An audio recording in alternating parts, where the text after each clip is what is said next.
Welcome, welcome. All right, it is early morning, and we are painting minis. Very early morning. This is like exact opposite of what we all do, which is stay up Yeah. until like 3 a.m. painting minis, and instead we're getting up at 8 a.m. and painting minis. So Yeah, usually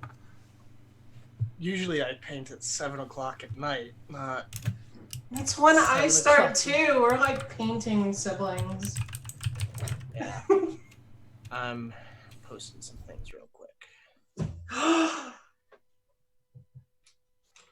Okay, I am getting started because this is gonna be a speed paint here, trying to make it through 3 hours. Oh yeah, I am absolutely screwed for the painting. Oops.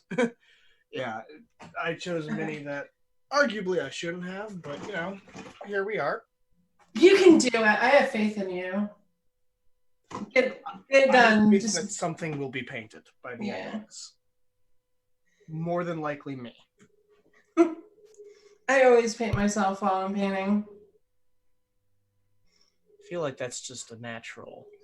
I use the back of my hand to clean off excess paint from my brushes.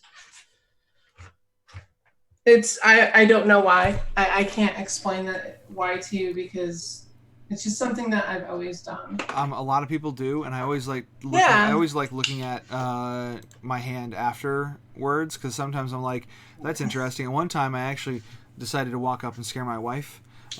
Because it really did look like somebody had like smashed my thumb in a door or something. Like it was just a weird reddish purple blue color. And so she was like, "What happened to you? Are you okay?" And I'm like, "Fine." Nice. My bad. You're like. All right. So. I'm just gonna paint this. I'm gonna paint most of this just silver. Okay, so we're going to go kind of around the clock here. So I'm going to start with Hobbyist Girl. So what are you painting? I am painting the 10th anniversary white speaker from Kingdom Death, which will also, after the stream, be auctioned off, the proceeds going to the charity. Sweet, sweet. And a really fun model, too. Oh, yeah, she's awesome. We were talking about that yesterday when we were prepping. So Death has some very pretty models. If I had the money for Kingdom Death, man, you know. I've got the tree sitting in my office right now, waiting to be primed. Oh, I love the tree. The tree's so much fun to paint. Not so much fun to assemble. Oh no! It's literally a nightmare to assemble. Some of those branches, you're just like, I don't even know how you. And then like after, like it has that kind of USB port quality where like you have to try the same thing 5 times before it'll accept that. Yeah. Well, so and Hobbies Girl, you're our local KD expert. So to those who are uninitiated, explain KD. It's like Dark Souls but hard. Like Dark Souls but hard, not harder but hard. But yeah. So it's boutique horror. You play the survivors in this sort of nightmare purgatory. Yeah, it's very Rings of Hell esque, right? Yes, it is, and it's 1 part survival, like 500 parts terrifying. So if you're a Dante's Inferno fan, it is like right up your alley. Yes. Okay. And to those, and also the models, the miniatures. If you're getting into miniature painting, like don't buy those models because they are awesome. But I guess I say they're intimidating. They're intimidating. That's the thing. Is like I haven't painted any because I'm like that's a lot of money and a lot of money that I can really screw up if I wanted to. Yeah. I got way too much at Gen Con in 2018, and I'm just now painting it because I feel like, okay, I feel comfortable like touching these models now. So a year later, I'm going through them. I think the other Kingdom Death mini that I got was the Slenderman. Yeah, no, I haven't touched mine yet. He's awesome though. I haven't either. I put together the tree just because I was bored one evening and apparently wanted to torture myself. So you're gonna break him. That's part. Yeah, that's part of the natural progress of painting and working on Slenderman.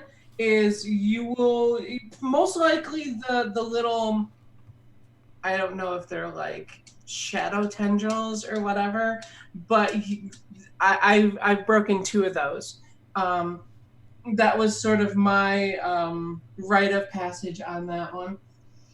That's hilarious. Yeah. Because that's the thing, is they are very fine, detailed models, and whenever you get into that point, like the plastic's somewhat brittle. Like that's just a given.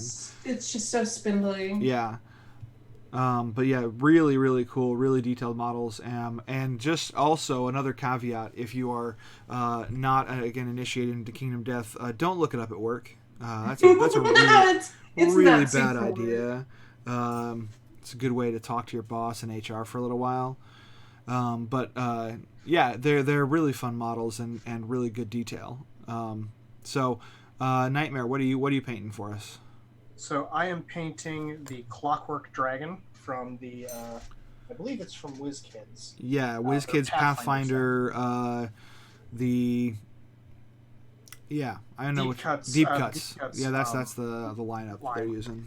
I picked this up while I was at Capital City Comic Con, and yeah, I will say after the stream, I'm not selling it or like giving it off for charity, unfortunately, but it will be used to kill some players. So fantastic. That's the most important part. Yeah, that's very important. Whether you're auctioning it off for somebody else to kill players with, or you're using it yourself, as long as it's killing players. Yeah. So, yeah, this was just one of the minis that I thought was awesome. I also have, from, I don't think it's from the same line, but it is by WizKids as well. Cthulhu. Yes. Oh my gosh, I want to paint that one. I really want that. It's not the highest detail Cthulhu that I've ever seen, but it is a really cool sculpt.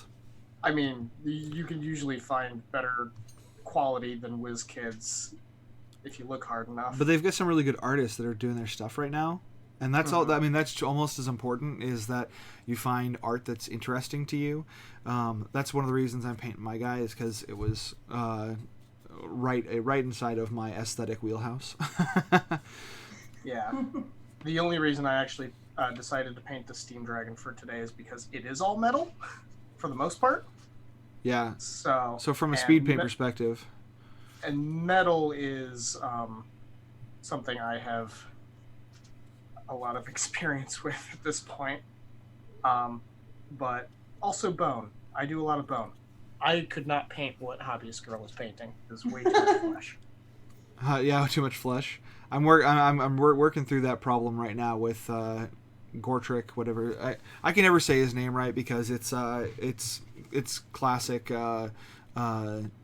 dwarven fare. So Gortrick Gurnison, or however you say that. But he's from the Warhammer Sigmar, Age of Sigmar stuff, and he likes to kill things.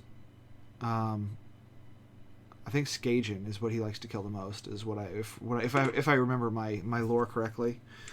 But yeah. So on the topic of metals, though, are you doing strictly like pre-metallic metals? Are you doing any non-metallic metals? I am doing pre-metallic metals because I have not mastered non-metallics. Yeah, I don't know very many people who have. Yeah, those are incredibly difficult to do, and definitely not a 3-hour sort of thing. Yeah. As I wish. I was just curious because I know a lot of people have been doing mixed, and hobbyist a girl and I were having a conversation about kind of a cheat for doing not non-metallic metals, but like mixing metallic and non-metallic to get a better finish.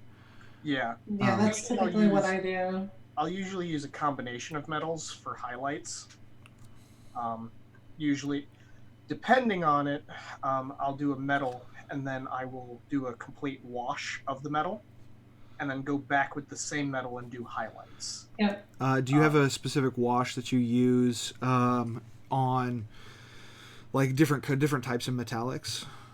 Or just whatever feels right? I usually use a wash based on like what has happened to the metal to tell the story of it. I don't usually pick one specifically for like, oh, for gold I use this one. It's usually like, oh, this has been sitting in the rain, rusting a while. Okay, I'll use a brown wash for it. Yeah. Or sometimes I'll use a black wash because I ran out of a brown wash and and now it's even darker. Yeah. You're like, this is even more metal. Because it's dark black. It depends. No, yeah, I get that. I know for me, I like for golds, I like antiquing. So I like having that like, what's the one that I use from, the sepia tone, because it's got a little bit, it's got that yellow in it. And I do have the Seraphim Sepia? Yeah, Seraphim Sepia, yeah. That's the one that I use a lot for my golds, because what we were talking about is if you undercoat gold with brown, and then you put like a little bit of a sepia wash over it, you really get a really cool pop out of the gold. A little bit stronger pigment presentation. I don't know why that is. I don't know if it's just because of the type of pigment they use in golds anymore. But yeah. Yeah. I think I always like the look of that. Yeah. Right now I'm just base coating it all in this silver because that is what the base coat that I have for gold right now is minimal. I didn't realize how much I was using it, but I guess that's what I get for working on Ornstein from Dark Souls. Oh yeah. So running low on my base gold color. And Foxycorn says Christy likes copper because she likes to paint the patina. So doing like a teal greenish patina, yeah, that's always a fun look. There's not a lot of great colored washes for stuff like that, so I like just creating my own. Really, because I use Nihilix oxide. Yeah, I was about to say Nihilix oxide works really well for that. I also use that for ghosts, but I think that was the only one that came to mind for me was for that specific color. Otherwise, I end up doing a combination of like a blue wash with some kind of watered down teal color in it. When I run out, that's the problem, is that I don't use it very often, so I don't keep that heavily stocked. Yeah, that's understandable. I always forget what I need and end up buying extras that like, oh, I think I need this, and I'll get home and it's like, yeah, you've bought this 4 times already. Mm-hmm. Apparently I think I need it all the time. So then, Chet, what are you working on? All right, I am working on Gortrick Gurnison. Right now, I'm just doing some skin tone because he is very shirtless. So pretty much just trying. My thing is I like my dwarves to be kind of like, again, stony skinned, so using a typical, I usually combine a couple of different skin tones to get the right color, and that's the thing I I'm trying to get right now is the mix that I want for like a brownish skin tone to a pink color. I'm so glad I am doing 0 flesh tones for. Oh wait, I am doing a few flesh tones, but they don't need to be perfect because they're basically for the canvas. Yeah, it's not really flesh tone. It's more of a like a beige, right? Like a Some of parchment, them. like a parchment color. A little bit. Yeah. I might be doing a little bit of more fleshy tones to give an idea of maybe they flayed some people. Oh, nice. That'd be fantastic. It's like that would just be disturbing to see if there's, I'm making a clockwork dragon. What should I make the sails out of? Oh, I know. Human flesh. Human flesh. The skins of my enemies. Most of my work is dark fantasy anyway, so I usually have something that a lot of my players are sitting there waiting. Okay, we're waiting for the other shoe to drop. Yeah, what horrible thing's gonna happen next? All right. Okay, this seems way too innocent, Jake. What's going on? Okay, what horrifying thing did you actually do to us? Yeah, when your players start to know you that well, you're in trouble because then they're like, they ask, they're dubious of everything. That's when it's fun to throw in things that are just like straight comedy, face value. Yeah, yeah. It's just like nope. This is just a normal dude. They're waiting for that shoe to drop, and it just never does. Yeah. I do enjoy doing that sometimes. Recently, though, I haven't been able to because they've been on the plane of Fae. So literally everything does have a dark twist to it. Yeah. And they're just like, nope, everything sucks here. We want to leave. But they chose to go there, so. I was gonna say, well, that's the fun of like just doing things in a fantasy world, especially with things like the Feywild. Everything could have a dark twist, but also everything's kind of just like super random in the Feywild. So when you like the hour of your return when you come back is random. Your place, your starting location, even if you know exactly where you want to be, no, it's random. So you can just be like, hey guys, randomly, there's just a cottage with a nice old couple. They don't do anything bad. Like, see, if I told them they don't do anything bad, they'd instantly start questioning everything about it. Well, no, you don't tell them. You don't tell them that. You let them question you, and then spend like 7,000 rolls trying to find out if these people are trying to kill them or not. Until okay, how many children do they eat? Right. What's their recipes? Do I Oh, need to okay, question so- this meat pie? So you basically are your campaigns turn into like M. Night Shyamalan movies where everybody's just waiting for that one. Oh, my puppies are alive. It's sad when your dogs sleep a lot later than you do. I've been up for hours, and they got up and they went outside, and then they were like, "Guy, I'm going back to bed." They were like, "I'm done using the bathroom, so I'm gonna just sleep." So there's my skin done. I'm hoping I don't have to do another coat on that, because I kind of like it thinner.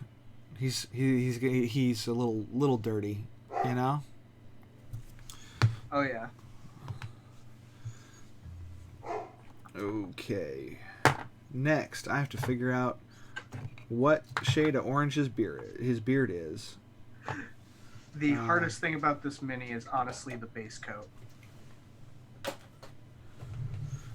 Mine too. Trying to not slap it over. As you can see, I'm painting her excessive amount of clothing right now. Her excessive amount of clothing. Excessive. It's just so excessive.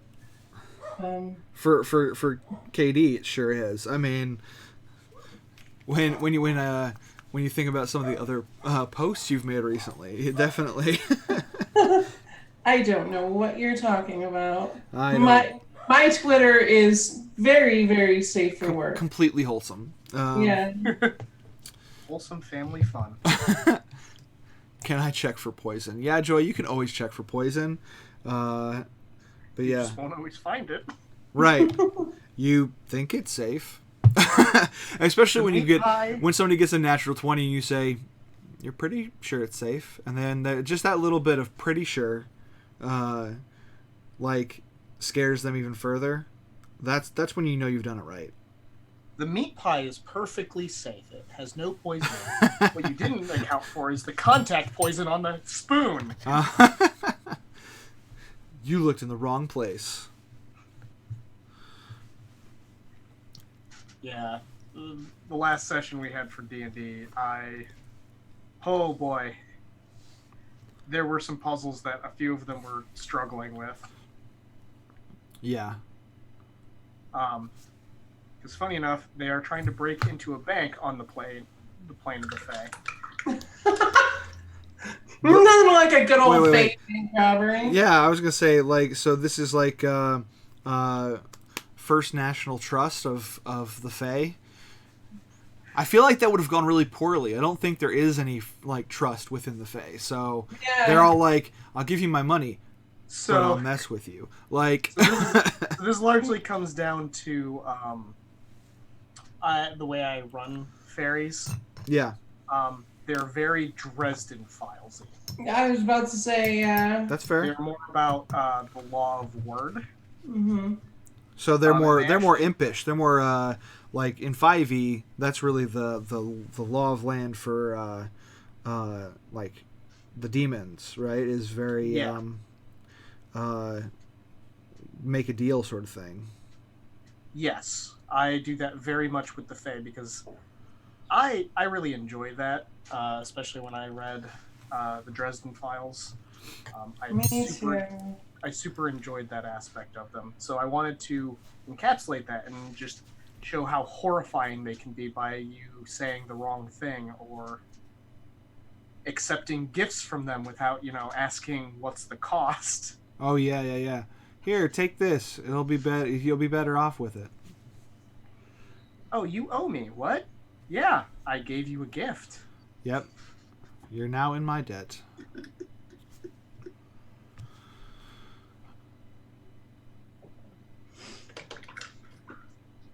But yeah, so they're breaking into a bank, and essentially the inside of the vault is a maze. That is epic, like a Green Got sort of deal. Yeah, they spoke to the architect, who was absolutely batshit crazy. Like they all are. I mean, come on. Yeah. They never asked for his name, so they didn't realize that his name was Daedalus. So the plans that they got for the vault were completely wrong. Sure, why not? And the inside was just a massive maze with a bunch of puzzles in it. And they're currently going through it. So I've had some fun ones so far. My players weren't expecting to fight a gelatinous cube. Listen, I made a maze with 10-foot wide hallways. Yeah, I mean, there's a mage somewhere going, I don't want to mop this shit. I mean, come on. Right. What was his name? Roomba? The cube of Roomba. Oh, good. I've got the metal of those wings. Okay, I need to double check and make sure I got every little spot on this thing.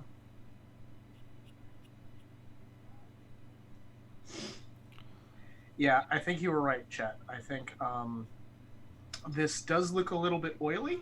Thank goodness that I'm painting metal. Right.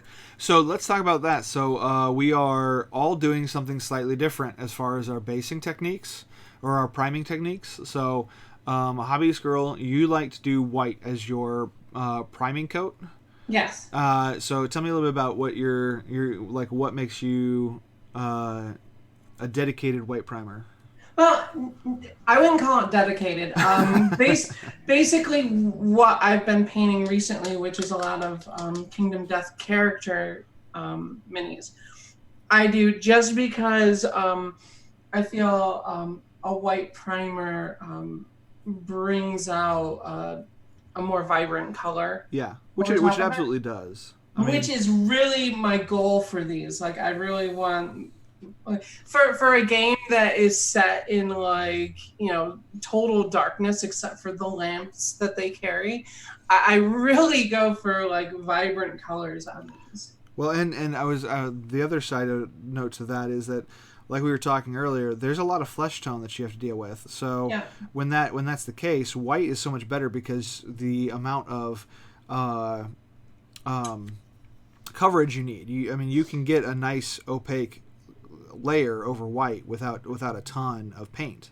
Yeah, and it also depends on the flesh tone color that you choose. Mm-hmm. Yeah, I can see that, but even still, like just the if you were to base it in black, it would take you obviously a lot more paint to get the same opacity or the same basic tone. And when you're doing skin, the most important thing is you don't want that like chalky look when you're done with it, right? Yeah. Yeah. So yeah, that's important to factor in when you're choosing what you're going to prime. And then so I obviously primed in black because I'm a cheater. That's the only real reason, is because if I miss a spot, it won't be glaringly obvious. It's a trick I actually learned a long ago when I was still in band in high school. My band director required that everybody wear black knee socks with their uniforms, because if somebody was wearing white socks with black shoes and a black uniform, it looked awful, right? that was his only reason. So if you showed up to a game or to an event with white socks on, he pulled out the black spray paint and he would spray paint your socks. Oh wow, that's hilarious. Yeah, that's fantastic. Yeah, he was like, I was not kidding about this. I warned you I would do this. It's like, you think I'm playing a game? I thought that was going to be one of those this one time at band camp stories. No. But yeah, no, it's a cheater thing. I don't want a bright white spot like underneath his beard somewhere that is popping out when somebody picks up my model and looks at it. You know what I mean? Yeah. And so because I'm super casual at pretty much everything I do, I've decided it's just easier to mostly base in black, unless I'm doing like a gray model. Like if I'm doing some deep dwarves here in a little bit, so gray skin tone, so I just gray prime because then it saves you some paint. And Nightmare, you're trying something completely different. What's up? So a lot of the WizKids minis, actually I think almost all of the WizKids minis actually come pre-primed. Yeah, everything in the last like 5 years now. Yeah. I've never actually, there's a lot of things that are like, oh, they're just paint ready. And 9 times out of 10 I just, prime them anyway. Right. Because I don't trust them. And this time it was a lot of, I don't feel like priming it. We're going to see how this goes. So you're doing a product test at this point? At this point, yeah. Gotcha. So I've got good things and bad things to say about it. Yeah. Good things, it saves time. And if your only goal is to get it on the tabletop, then that's cool. That's exactly what you want.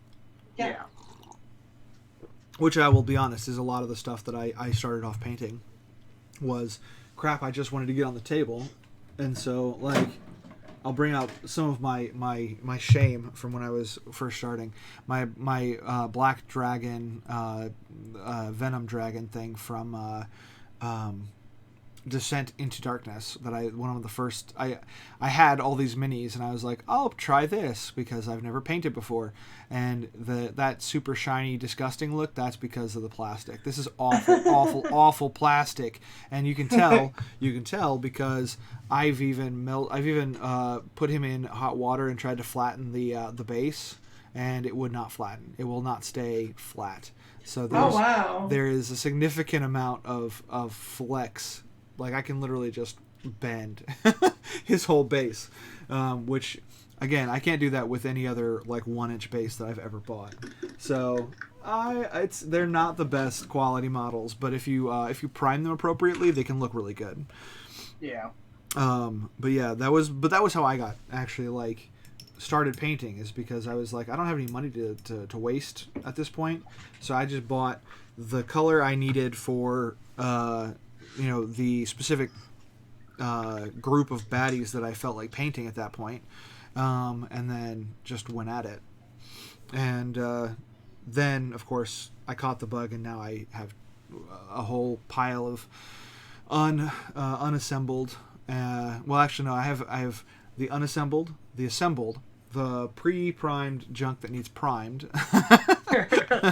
I have piles everywhere of all the things that need done, as I'm sure you guys do now. Oh yeah. Not that hobbyist girl. Not that you haven't helped add to my pile of shame.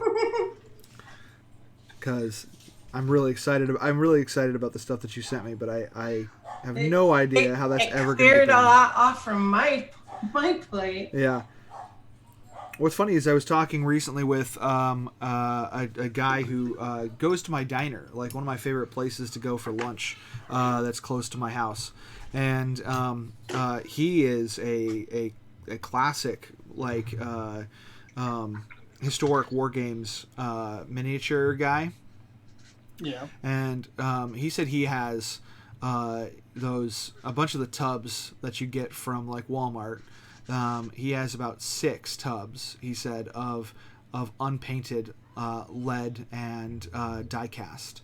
And I was like, dude, if you ever need to get rid of any of that, and he just kind of looked at me. He was like, I'll get to him eventually. I was like, and I'm talking to this guy. He's in his 80s. I'm going, that is some like serious balls right there. Be like, nope, it'll get done. I'm going to do it at 80. It'll be the last thing I do. Exactly. Yeah. So that's when you know you're way deep into it. Yeah, because I look at my collection and I feel like I have too much for how much time I have left on this earth. Like, if I was to paint it all, would I still be alive? Like, would you do anything else? Like, yeah. The hope is that I'll have time eventually.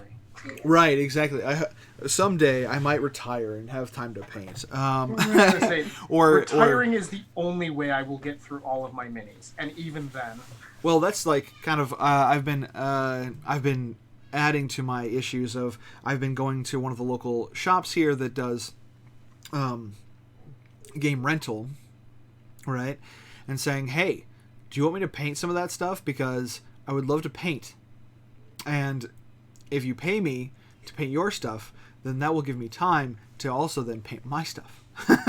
Like, I will eventually get to do things.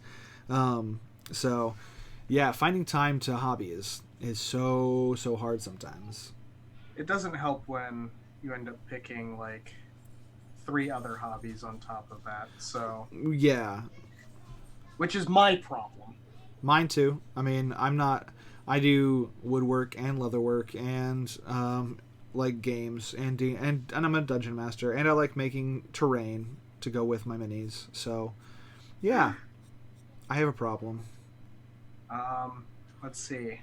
Is this turning into like an anonymous session? Like, yeah, Painters Anonymous. Painters Anonymous.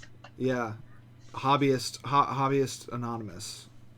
HA. Yeah, I am helping design a tabletop RPG. Which I'm assuming is going to be like horribly deadly and scary, given what you've told us about your dungeon mastering. Technically, no, because it was someone else's original creation. Well, there you go. I got brought on as their mechanics designer. Okay. Oh, wow. So, shockingly, not as terrifying as deadly as you might think. Not originally as terrifying as we might think. Gotcha. Yes. I have brought a healthy fear of trees to the creator. As you typically have. But never underestimate the ends, guys. Never underestimate the ends. So not to mention game design, which in itself is practically another job. Yeah. There's the stream that I help run, which we stream I think we stream like 4 times a week. Yeah, that's pretty good. Talk about that just a little bit, because... Well, Wednesdays we end up playing video games. We recently got through our spooky games for October. And we'll be returning to Sekiro, because I'm a masochist and love the FromSoft games. So when Javi's girl was like, oh hey, it's like Dark Souls but hard, I'm like, I agree. Dark Souls is not as hard anymore. Right. Whereas here I am going, man, they made Zelda really difficult. Oh, I don't want to talk about Breath of the Wild. That game actually boiled my blood. Well, the first time that I literally just walked outside and got struck by lightning and died, and I was like, no. What? See, most games that do that, I'd be like, oh, okay, so that's how we're going to play it, and then I'd fight it until I'd die 1,000 times or beat it. No, but Breath of the Wild annoyed me because of their weapon system. Yeah, it's an oddity. I didn't like that if I found a weapon, I couldn't keep using it. Right. I had to go find it again. Or worse yet, it was a custom item, and then to get it back, you have to pay like 7 diamond rupees or something. Luckily for me, it wasn't. It was the sludge hammer. Oh yeah. But it was like, okay, so I have to go find it, or I have to get used to other weapons, which, sure, I guess is a challenge, but that's not what I find fun. Sure. Which is really the key. I mean, like, the whole point is to enjoy yourself. Yeah. So largely, I just ended up kind of giving up on it. I want to share, because there's nothing more entertaining for me than painting a giant orange mohawk. This is just awesome. I'm a huge... this is the reason I bought this mini, is because I just love the posing of his hair. Hi, Da Vinci. Oh, hey. Yeah. I'm really good at video games. I keep dying in Animal Crossing, so... Wait, what? No, I'm kidding. I don't think you can. Can you die in Animal Crossing? Well, I guess you can lose your soul to Tom Nook. Yeah. That'd be amazing. Like, you're playing Animal Crossing and the "you died" screen comes up. Working at the board game thing, the one thing that makes me sad is that the Dark Souls board game, when you open up the original copy, the first thing you see is the game over. Died. Game over, you died. And I was like, unfortunately, when you rebox it, it's impossible to put it back that way. Because I tried super hard, and if somebody has a way, let me know, because I will go back there tonight, and I will fix it, because I think I managed to get mine reboxed. Once we had everything assembled, reboxing wasn't hard. It's just that there's no it's not flat enough. So that when you open it, I had to put all the materials, like, for reading on the bottom, and then put everything else, like, layer it so that all the minis would sit right in the box. But again, I also that game, nobody really plays it, but I pull it out all the time because the models are so amazing. Yeah, I've been trying to work my way through painting them. I like Steamforged. I think their artists their artists are good. Again, they don't always use the most easy to reproduce methods. You know what I mean? Like, they have a combination of printing and using injection molded. Like, everything kind of is. They use different methods depending on how widespread they want the product to be. Which annoys me. I am super excited for the Horizon Zero Dawn stuff. Yeah, that would be cool. That's gonna be fun. I backed that simply for the massive one. I can't remember what it's called. But it's also going to be the first dive that I'm going to try to take into adding electronics to a mini. Yeah. I'm gonna hurt a lot of people because I'm gonna take a very tiny saw to the thing. There's nothing wrong with that. Oh no, that's one of my favorite parts of the hobby is taking a very expensive or limited edition model and just like cutting it up and having people be like, "What are you doing?" Oh my! The issue is that I feel like most of the people who are that way, it's because they're somewhat new to modeling in general, and aren't familiar with kit bashing. Like the stuff you get out of kit bashing is so much better. Typically, because the kit is great, but then if you take a great kit from one company and another kit from another great company, and you combine the best parts of them, you do get some really awesome results. And if you're not familiar with the hobby and familiar that like kit bashing is a big part of getting what you want, because I saw a friend recently did their first metal kit bash because they wanted to make a custom Minotaur, and they were like, so there's no Minotaur bards, or not Minotaur, Centaur bards out there, so they literally cut the torso off of a bard mini and stuck it onto a horse. and I was like, that is why this hobby is so much fun, is because you have something absolutely unique, especially if you take a limited edition something and add a limited edition something else. You have something that nobody else will probably ever be able to make because of how rare that thing is. So yeah. I've been meaning to get another Nagash model because I want to put wings on him. Oh yeah, that'd be fun.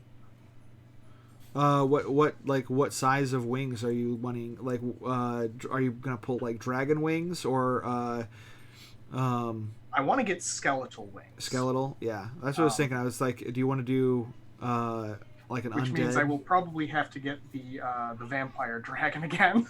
Well, maybe not. I'll know come Tuesday, but you might be able to use the Morghast wings because they're pretty big. Yeah, I know what you're talking about. I think those are too small. I can double check because I have the. I have a few Morghasts. Oh, do you? Yeah. Okay. That's the only reason that I'm like, yeah, those are too small. I've seen them. Oh, we got some people saying morning. Hi, y'all. Good morning. Oh yeah, no, the thick chick models are where it's at. They're my wheelhouse now. the anime high school and so on. Yeah.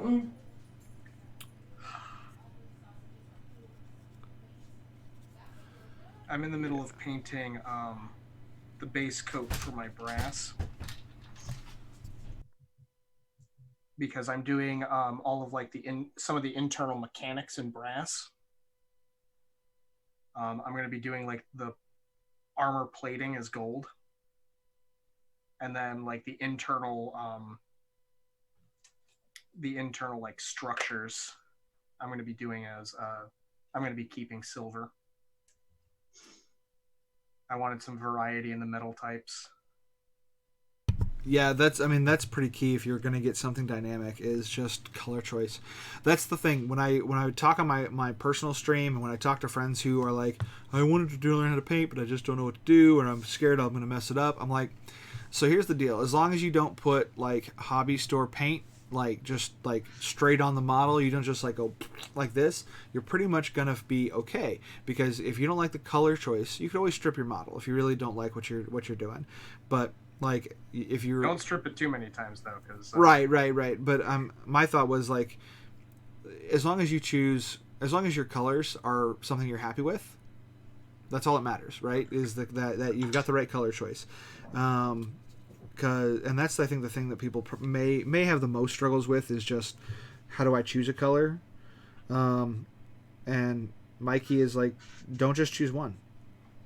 Use a dynamic color range, and you're going to have a lot better results. You can prime in any color you want as long as it's black. So since this is Hobby Anonymous, secret time, sometimes I don't strip them. I just paint over.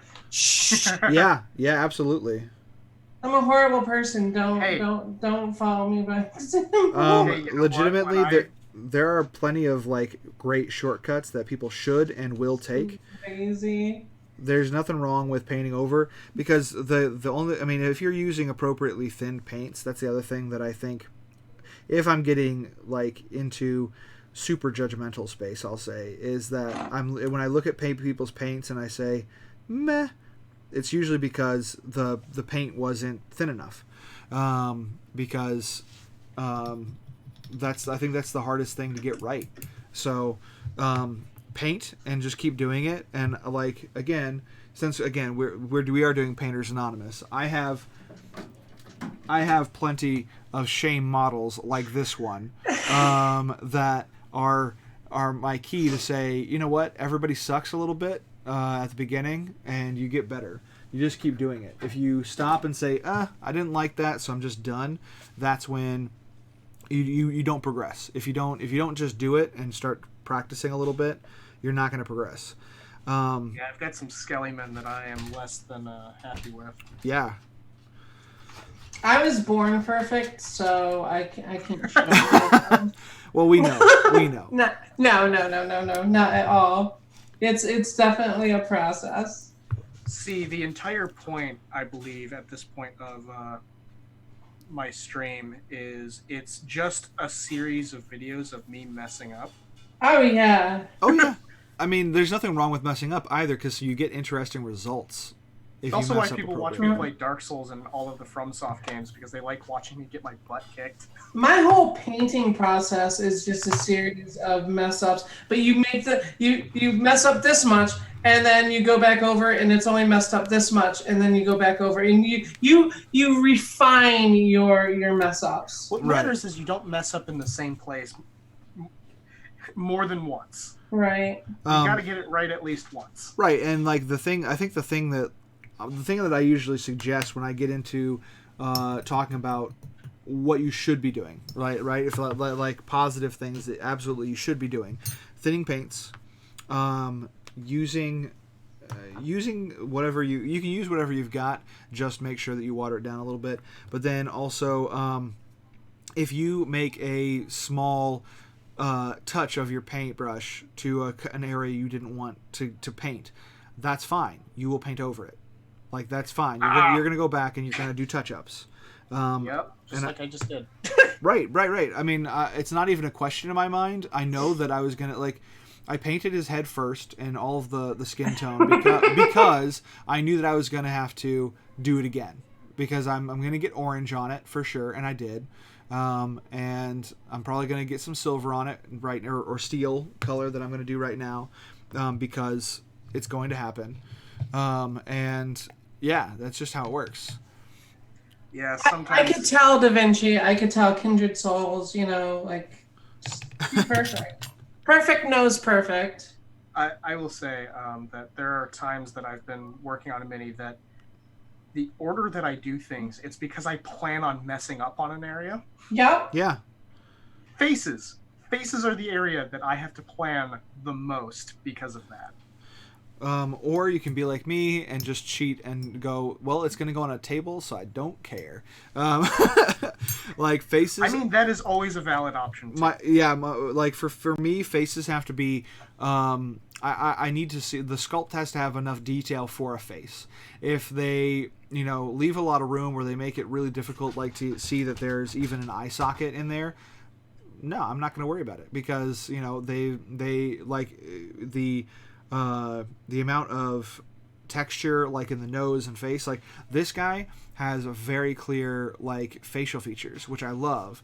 Other models that I have don't have clearly cut facial features, so you kind of just mark what you think kind of looks okay, but after that, you just at some point you just have to say, okay, I'm done. I'm not going to overthink it, because I just want to use it. I have the inherent issue that even if nobody else will see it, I will know that it's wrong. I can feel that. So usually I'll go in and I'm a bit more. I recommend people not do what I do if they want table ready material. Right. I guess I'm a dungeon master first, so my first reaction is I need this to go on a table, and it needs to be done typically within the next 48 hours because I am a bona fide procrastinator. So that's the key. That's how I get minis done, is I just procrastinate until the very last minute. This guy didn't even get primed until last night at like 1 a.m. So yeah, I'm so prepared. This guy got primed at the factory. Yeah. It's pretty epic. Yeah, no, I know what you mean by that. The dungeon master first. I just realized that I do not prepare minis for D&D anymore. Because I don't even know if my players are going to end up fighting something that I planned for them to fight. and just going off into some like... So I could spend hours working on this beautiful mini that I'm preparing for them to fight, just for them to completely subvert the entire encounter, and then they don't even see the mini. So most of the time it's just I just prepare whatever minis that I want. And if I happen to be running an encounter and they run into it, cool. If not, well, I paint for me's sake. Yeah, my way of tackling it typically is I actually like having minions available more than like the cool big stuff. Plus, it's really good practice to batch paint. So like I bought 12 kobolds. Tiny little junky, or I guess not even junky. They're the pre-primed. Kobolds are wonderful, right? But they're also like they're not super fun to paint because they're just so darn small, and there's not a lot you can do with them. But that means that you just sit there and you learn how to batch paint a bunch of little bitty things. You know what I mean? Like your comment of they're not fun to paint because they're small. I'm sitting here going, I painted a bag of holding because I'm crazy. No. I like details. When I go to a model and there's a little bitty thing on there, I'm like, oh no, I have to make sure that there's a little bitty buckle on the little bitty, and then that I get weirdly obsessed with. But like when there's only so much space on a model, I get a little bit sad because there's nothing to play with. Like there's very little extra room to move to do fun little things. That's why I like this guy, because he's got some if I have time, hopefully I will get some time to maybe give him a tattoo or something like that. We were talking about that last night, but I'm not a freehander typically, so that was kind of a pipe dream of mine for this guy, is to eventually do some freehanding on him. The nightmare part about painting a bag of holding is painting the inside of it. I actually you always run out of paint. Actually, hold on. I'm gonna be right back. I'm gonna grab it. It's funny. Not to go completely off topic, but you want to see the definition of bravery: fighting in the world of Kingdom Death in open-toed shoes. That is bravery. That's the definition. This is what bravery looks like. When literally the terrain has teeth. Yeah. Oh, okay. I'm back. So, I have a tiny bag of holding and a tiny book here. Yep. We're gonna see. If They're wonderful shoes. Not so much for fighting though. Like I look around like, man, I would love those. I gotta actually pull up Zoom, but. So I realize we have like not. Oh yeah, the book looks great. I've got a couple that I've been working on like that. I don't mind. I don't know. I'm weird. I like accessories. Accessories are awesome, but painting little bitty dudes bugs me. I don't know why. I'm just a weird person. I actually went into the Dungeon Master's Guide and looked up what the bag of holding looked like. Mm-hmm. and I free-handed the face that's on the bag. Oh God, I That is, can't swear in this stream, but office painters here. yeah. That looks awesome. I get obsessed with tiny things that I probably shouldn't. There's no obsession that we don't encourage around here, so. Well, I mean, if your obsession involves a restraining order, I don't encourage that. Yeah. They said my obsession was okay. Thank you, Dire Foxcorn. Okay, this watch needs to come off. I don't know why I thought wearing that was a good idea today. So since we're all still doing base coating, because this is the first hour, it's base coating. Yeah. What brush wise, what are you guys typically using for your base coats? For the base coats? Yeah. You said brush wise. Okay. Yeah, brushing. Yeah, what brush are you using? Nightmare. I know the answer because we're using the same brush, but. I am using the Games and Gears advanced synthetic brushes. But I was using my Citadel large base brush for the base of the silver just because I needed a wide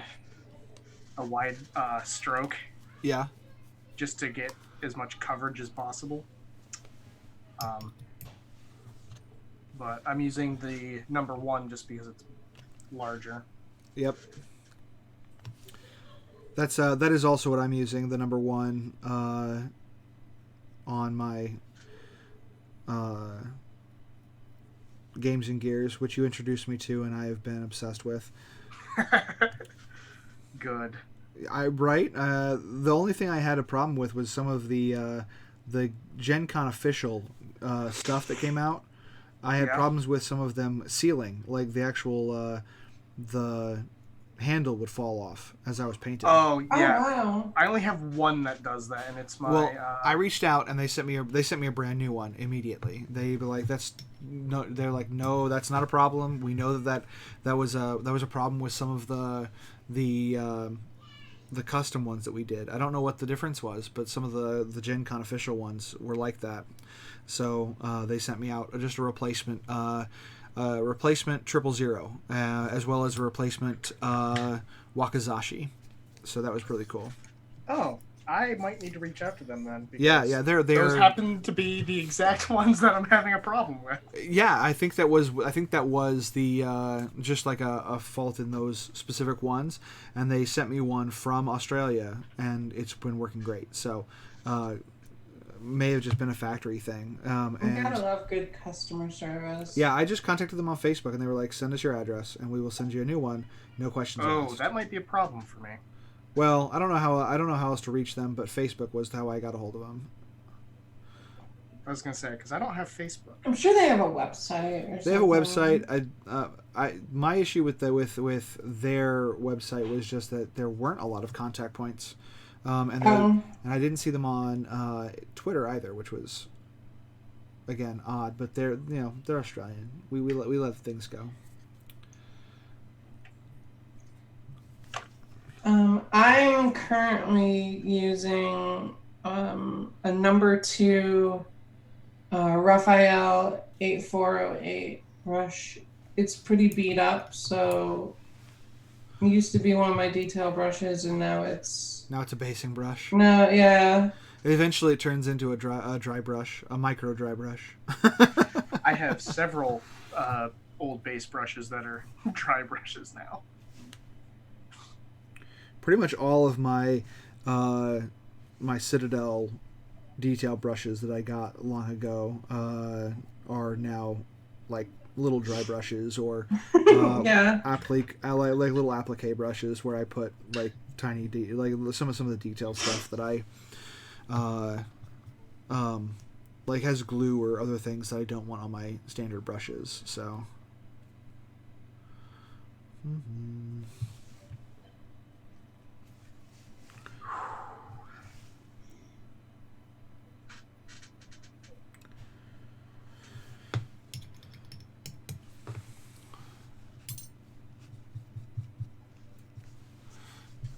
Joy says, Nightmare, those look dope. So.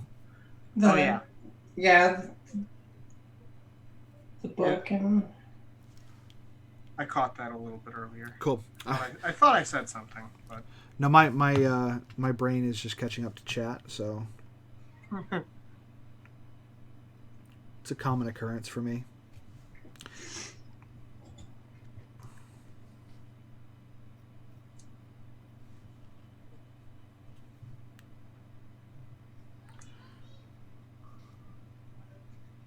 I have a feeling there will be a certain point in this stream where we start going a little bit more silent more often. That's I was gonna say, yeah, that's something I'm trying to moderate a little bit, because you guys are the veterans here. Yeah. The biggest problem is, hobbyist girl, I know what you're doing, because most of what you're going to be doing is skin. So, yeah. What are you working on? Oh, skin. Okay. Skin. I'm doing the skin for her skin. Yeah. I'm doing the pre-skin skin, and then there will be some. That's exactly. I am doing the pre-skin skin. Yeah. I guess that's that is a combination. Is like, okay, color selection is a big part of what we do in general, because I don't think it takes a specific talent to be able to put paint on a mini. I think it's about your color selection and some technical skill, like, really is what it comes down to. There are cases that brush control is 100% a skill. Oh yeah, that's where the non-metallic metal folks are absolutely insane. Right? Because you're like, oh, I'm going to draw this really tiny line on top of this really tiny line without obscuring the other little tiny line that's right next to it. And you go, I can't see to that like, literally, you see colors in a different, like, spectrum than I do, apparently. I can see in UV light. I am the mantis shrimp. Which would be the funniest superhero ever? Mantis Shrimp Man would be the most deadly superhero on accident. I punch him, you make his head explode. It literally One Punch Man. They actually, I was at Purdue University when I was a kid, and they were studying those guys, and they had them in bulletproof aquariums. Yeah, you kind of have to. Yeah, it was awesome. It was really cool watching those things. They are insanity. There's an aquarium that's maybe an hour from us that has a mantis shrimp in one of their exhibits. Those things are just so freaking cool.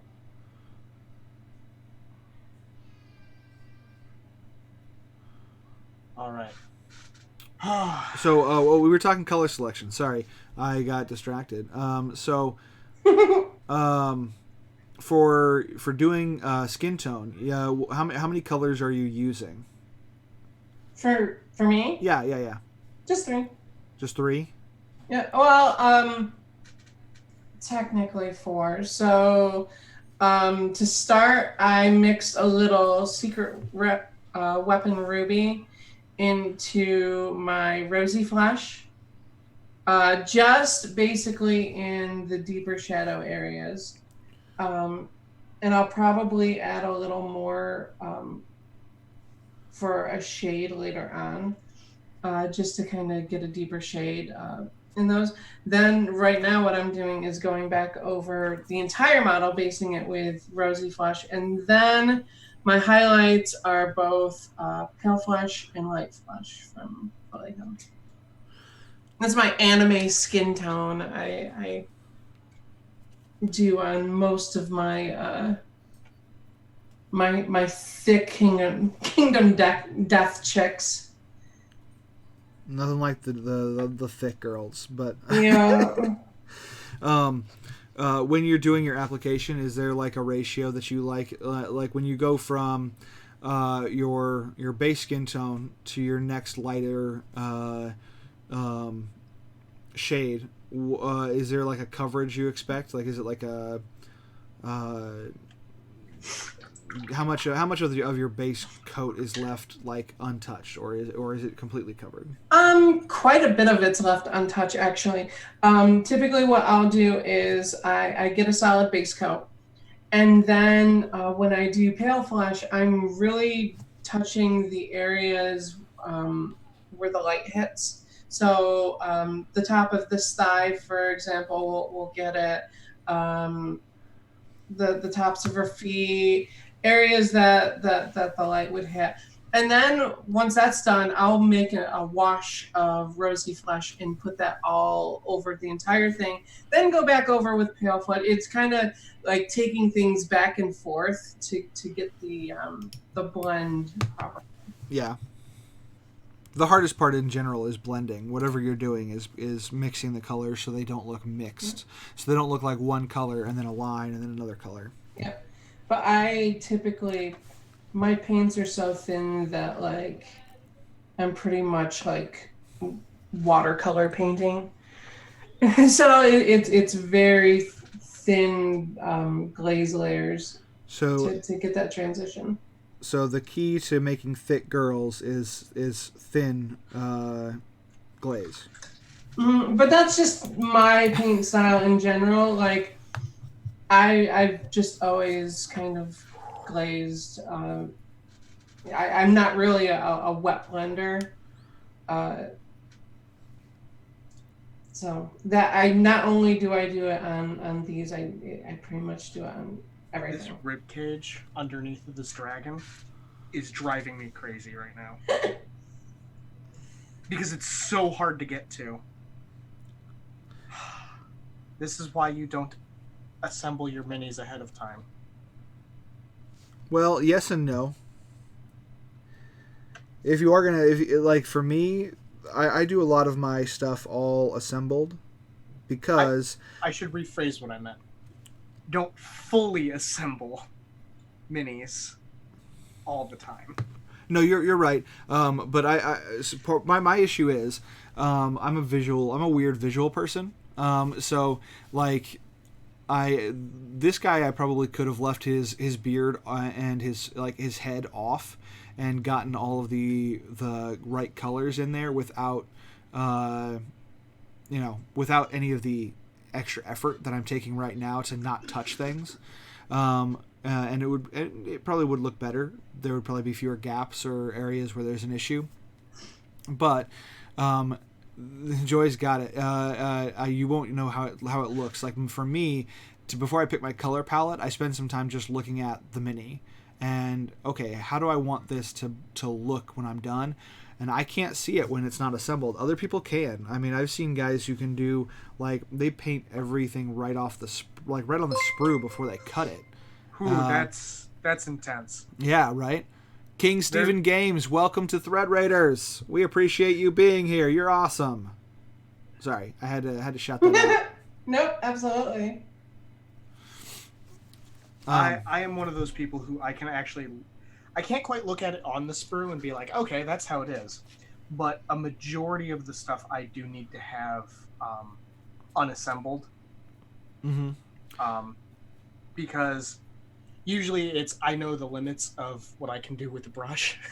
Yeah, my thing with that, again, my caveat there is like heads and faces. I can do without the head on a knight or pretty much any unit for the most part. You can kind of say this, what a head's going to look like regardless. And that helps you make sure you don't have like weird shadows. But for this guy, I didn't want to I didn't feel I wanted to put it all together. I just was too excited, or probably like a mistake for me, but I did it anyway. Was assembling this whole bad boy beforehand. I probably should have tackled it a little differently, but it's so pretty, and I'm never gonna get this painted. So I'm gonna put him together. I'm gonna prime him, and then what I'll do is I'll get the base done, and then I'll see what else happens. But That was my Halloween project for myself and for my stream. Oh, that is a beautiful mini, though. He's been sitting there forever, and I wanted to see him finally put together, and it is just as glorious as I thought. Granted, it was so much cleaning. Yeah, so that is one aspect that so when I say I won't assemble some parts of the mini, that doesn't mean I haven't dry fitted. Yeah. Because sometimes I'll run into a mini like, hold on, let me grab this one.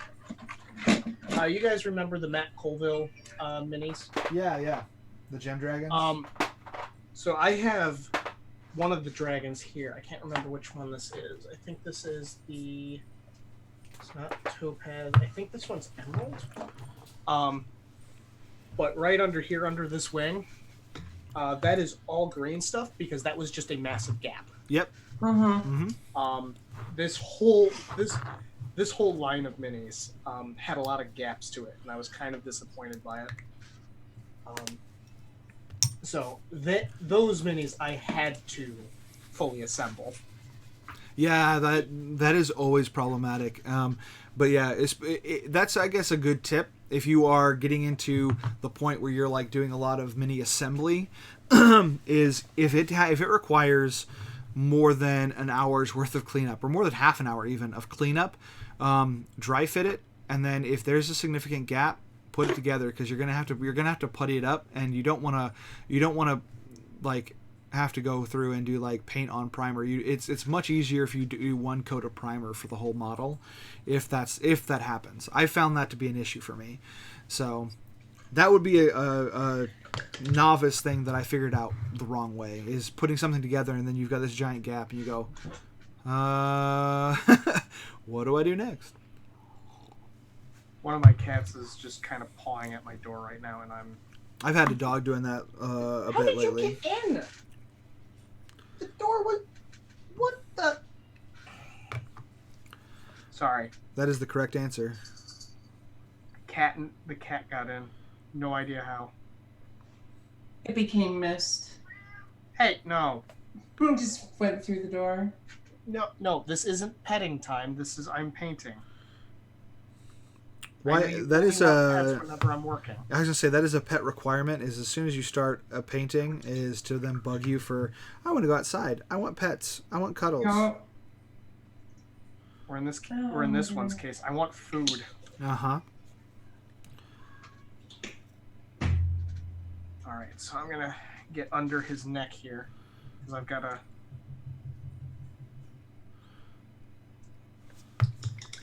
Gotta get the gears and pistons painted. Well, guys, no. we are now almost an hour and 15 minutes into our base coating. Yeah. I don't know why we thought 3 hours was going to be enough. I don't think it's not meant to be enough. It's just meant to be an enjoyable experience, I think, at this point. Because we were thinking, oh, well, could we make it a contest? And then after a while, I was like, nope, there's really not going to be a contest. It's just going to be who gets the most paint on a miniature before they're done. When? Right. I was going to say, you're automatically, just by volume, you're going to win.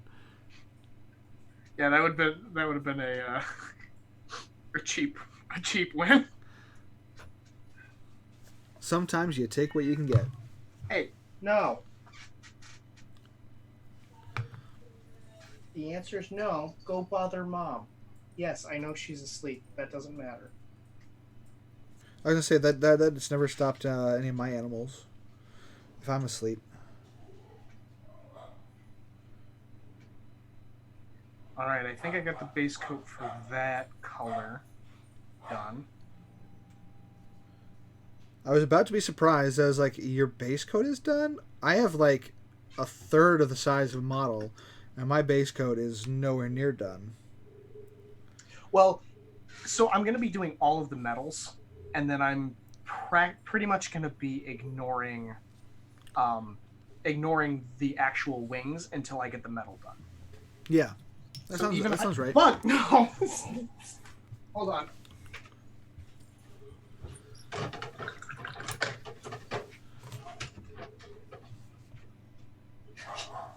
kept jumping up into my lap while I was trying to paint. Aww. He never wants my attention. Usually he just wants me to let him outside. And now that I'm painting, now he wants attention. Because, cats. But Dad...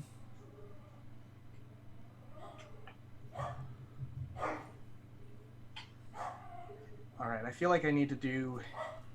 I'm going to do these spines as not gold.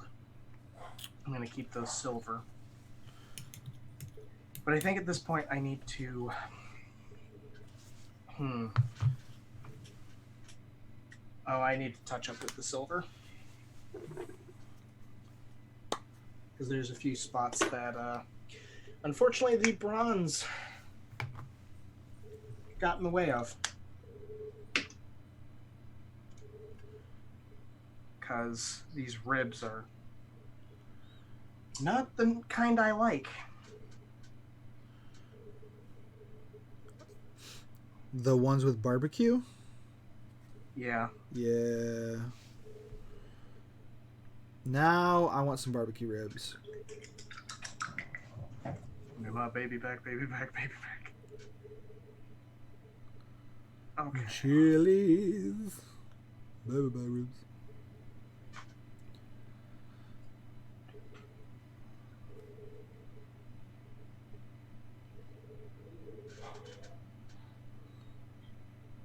No, missed some spots with the bronze.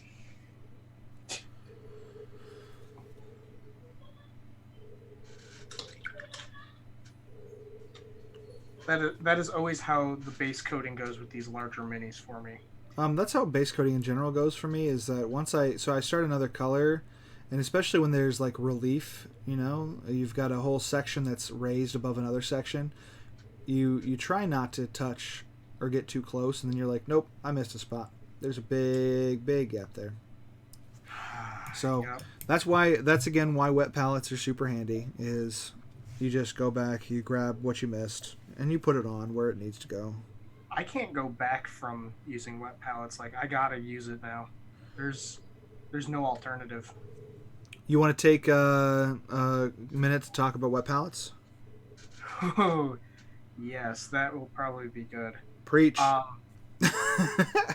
Huh? I said preach. Yeah, so wet palettes in general, they the benefit over a I guess just a dry palette is that it actually keeps your paints wet. Here, we'll give you an example. This, my wet palette, over this is a standard palette, right? Oh, hey, would you look at that? Yeah. Are we surprised?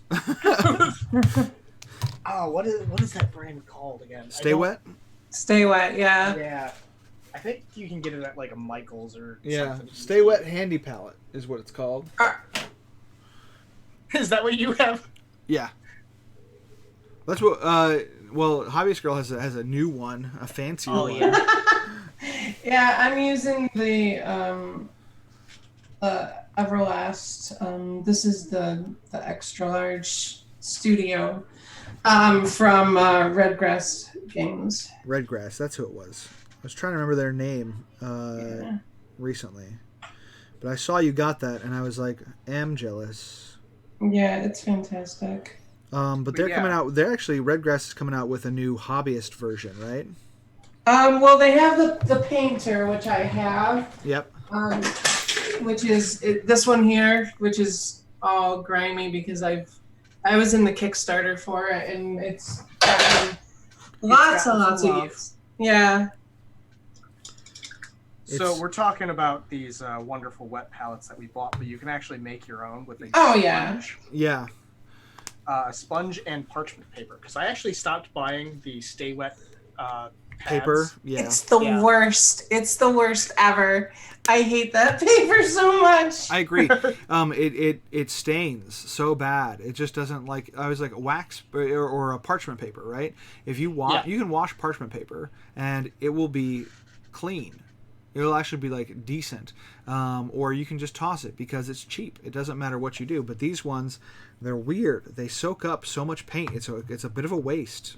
Like I'm looking at it right now, and you're like, it's a wet palette, so I still can use the paint, but the thickness of the pad is soaking up my skin tone, and so it's just so bizarre. Like, the paper comes with instructions that involve like 20 minutes of heating. It's like, no, I don't have the time for that. correct. Put water on it.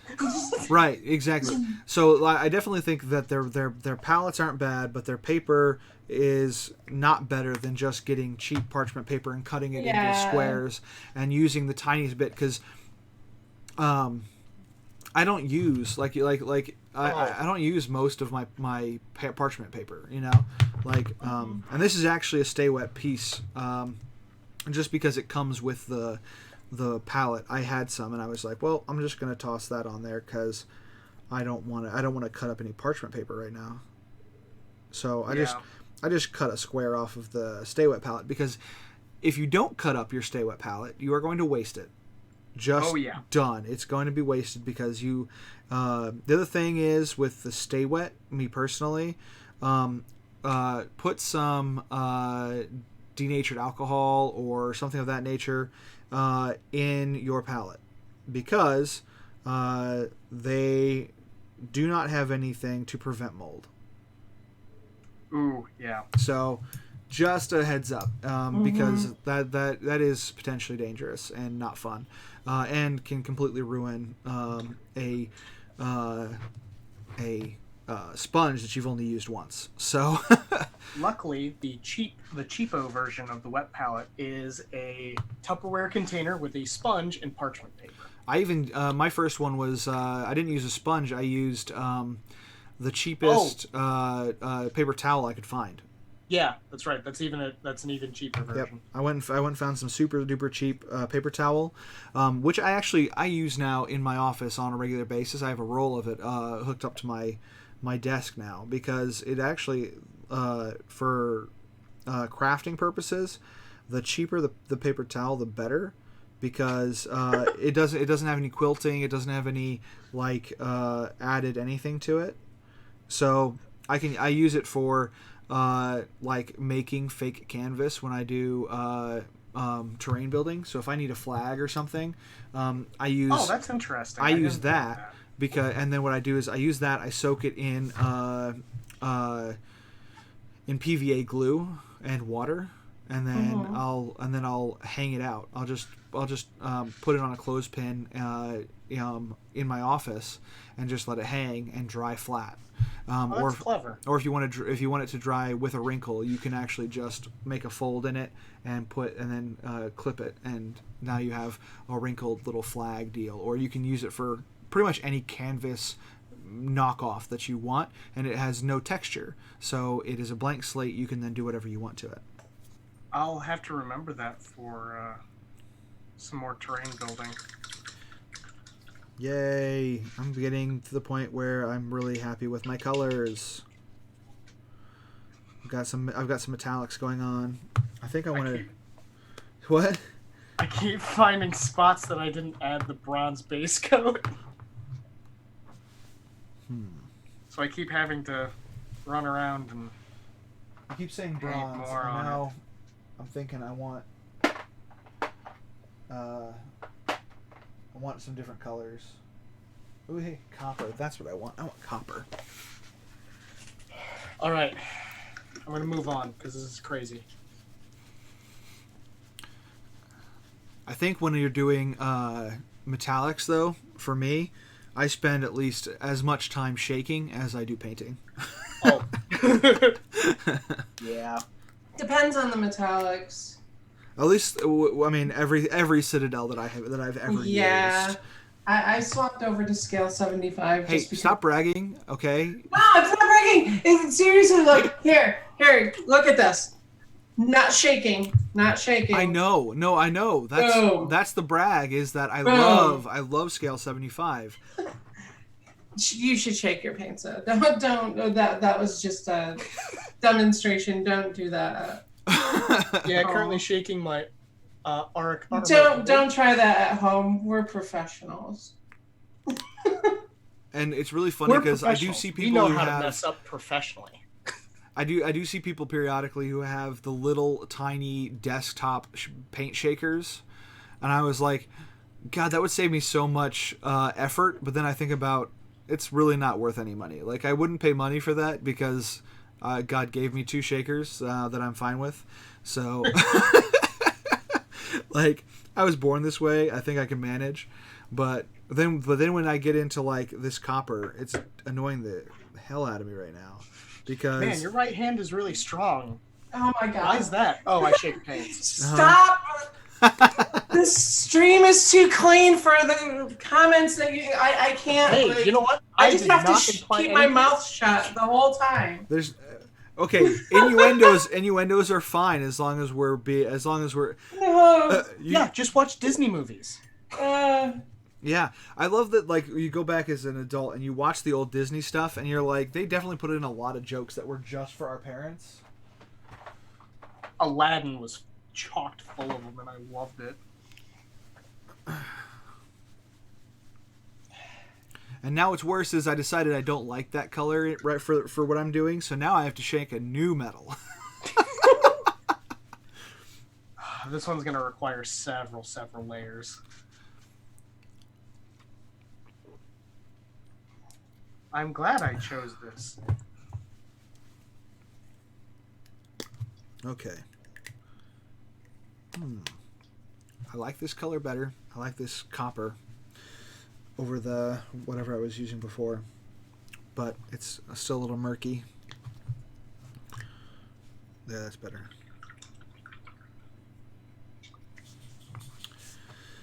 Oh, if anybody has questions, we take questions as well. We would love to answer things because right now we're just doing whatever comes to mind, which is working okay. Yeah, I'm currently doing the first layer coat on the armor plates of this thing. Yeah, and I'm doing my so all the copious amounts of clothing on her will all be white. Copious amounts of clothing. Yeah, but to build that up, I did a brownish gray called Franny Gray, and now I'm going over with like a bone white, which will then get highlighted with white.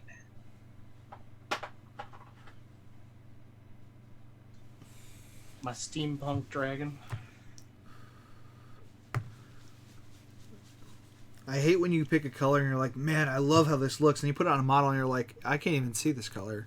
Like, it doesn't pop off of any of the other colors that I'm using, and so there's nothing. There's no reaction. This gold paint is so thin, it's just annoying. I can't get a nice coverage, so I'm gonna definitely have to paint over large swaths of area multiple times. Yay! Oh wait, no, that's not the right answer. I mean, normally I have to do that anyway because that's the best way to get a solid color is lots of thin coats. Yeah.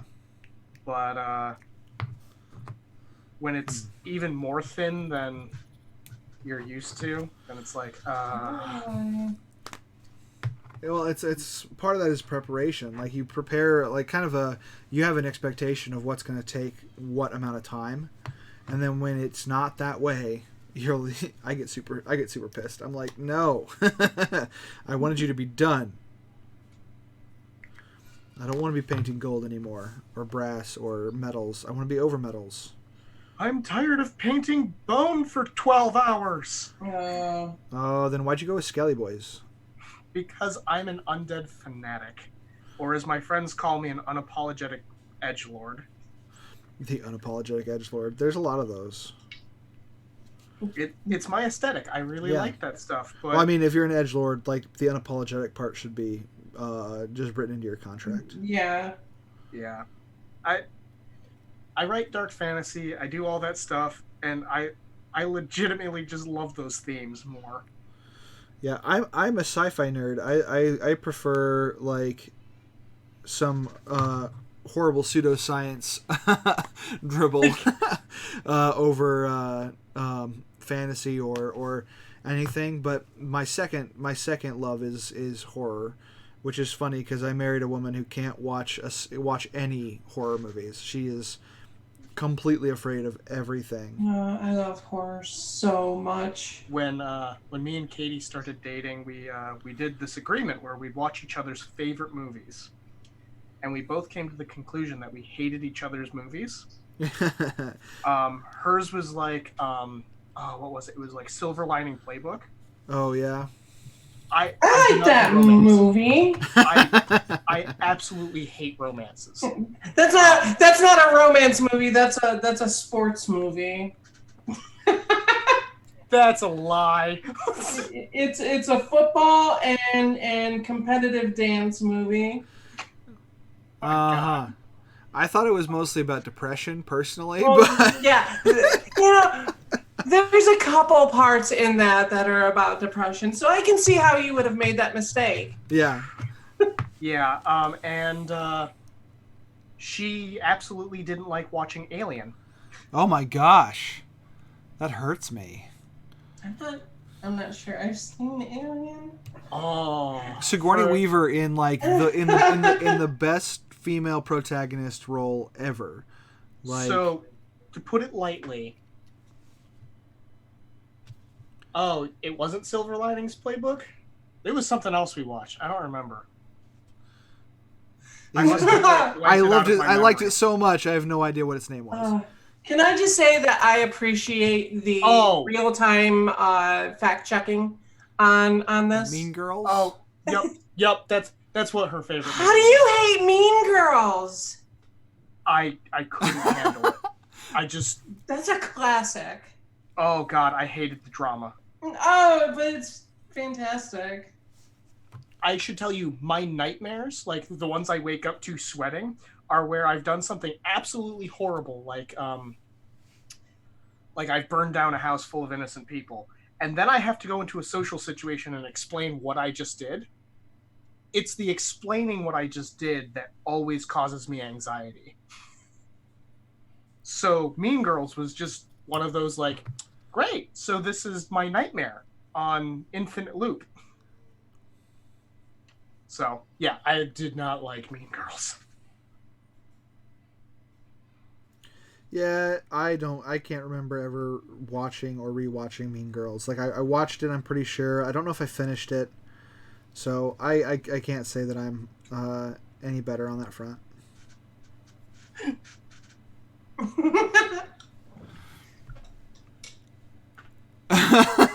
I just don't want to watch it again. That is awesome. Yeah. That's a classic.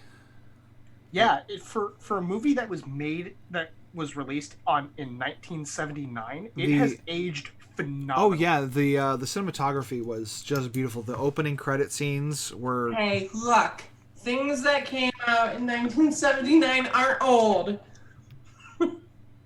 That was the year I was born. We're not saying like from a movie perspective though. I mean, I know. Public opinion and technology like have a much shorter lifespan than pretty much everything else. Yeah.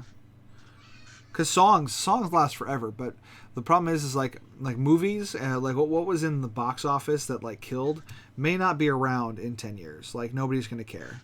That's why remakes exist. Yeah. Don't let's not go there. Let's not do that this stream. Hey, there was it wasn't a movie, but it was a video game. Resident Evil 2. Yeah. I've been enjoying that remake. Because it also wasn't a true remake. I mean, I've loved the Resident Evil franchise in many of its formats. So I'll give you that. So, but not, and I will agree, not all remakes are created equal. So. Cool, I've done the neck and the head in gold. And I'm going to have to go back over it soon. Because, Oh wow, my camera is really off. It's slowly been inching. Dang it. Yeah, hold on. I'll fix that. I've been raising it higher and higher. And that's a very white gold. I like that. I like the tone on that. Mm-hmm. It helps that the undercoat of it is silver. Yeah.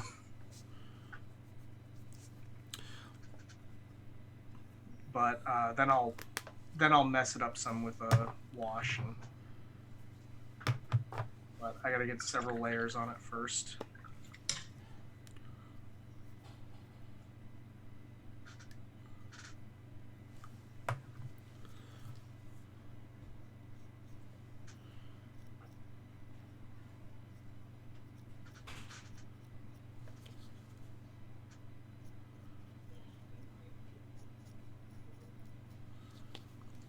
I'm curious if it might just be the age of this paint.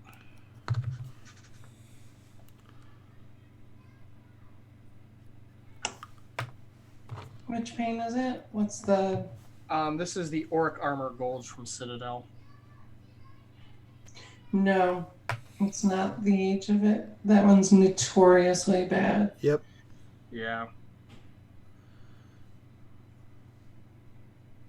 I just haven't used it as much because usually I don't do such bright paint jobs. Normally when I prime, I'm in the almost everything I prime is black. Yep. But that is because I'm usually always going for a much darker theme to things. Again, unapologetic edgelord. Mm-hmm. I'll take something pretty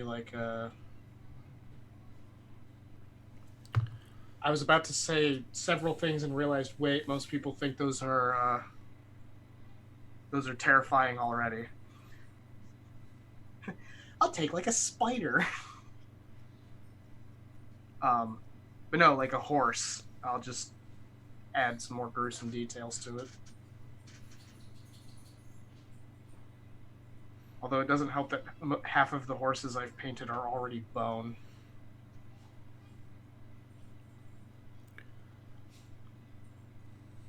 I have not done nearly as many creatures and beasts as I have just general characters. I need to do some more. Oh, I almost exclusively do beasts. I just find them way more fun to do.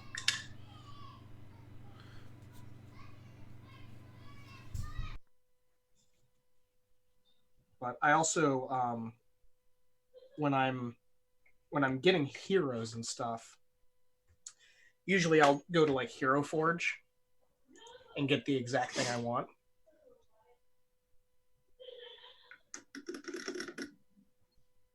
So then I usually paint heroes once, and then I don't paint them for a very long time. Yeah, that's fair. Most of the stuff that I have done is stuff that I already had. Things that came in boxes, things that came with games. The only. Okay, well that was fun. My kids are awake.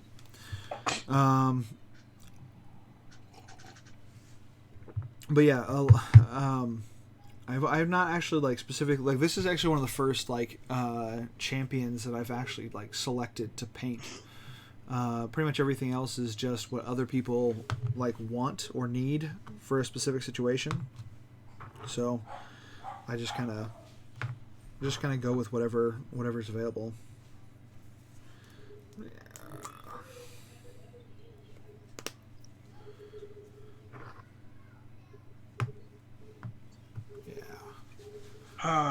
I wish I had more of my Retributor armor because this would be going so much better.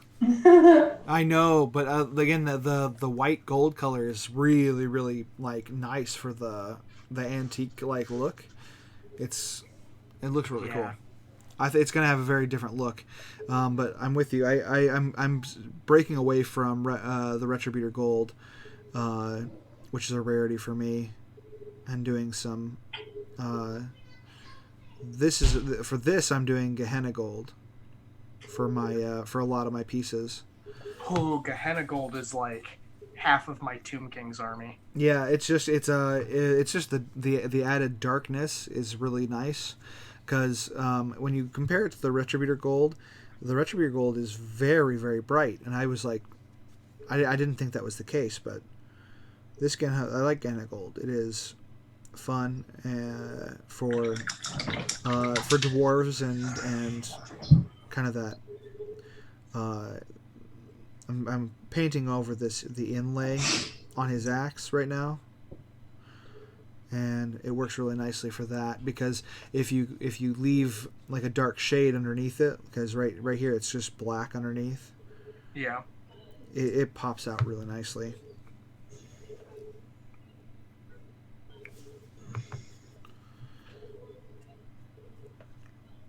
I'm being a little bit sloppier than I usually am because it's such a big mini.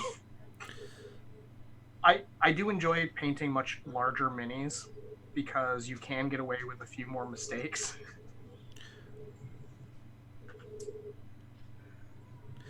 Well, especially if your palette like kind of leaves room for those mistakes. That's also helpful. So doing it mostly metallics means you can fudge a little more.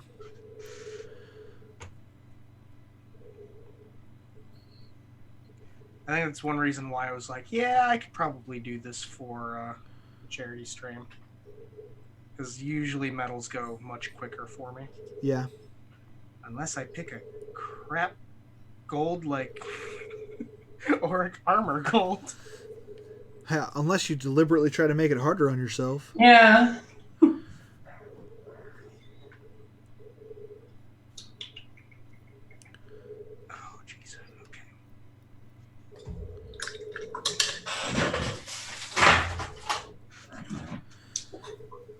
I've painted one half of it.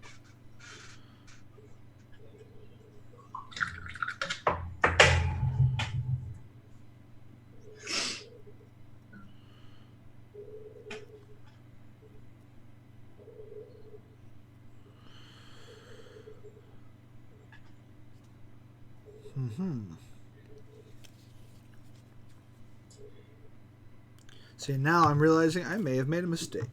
Uh-oh. Not like a major one. Just I painted this. I should have left the axe haft black, but it wasn't. Yeah, I'm gonna have to work over it anyway. So better that I repaint the whole thing black with a black that I haven't available to me.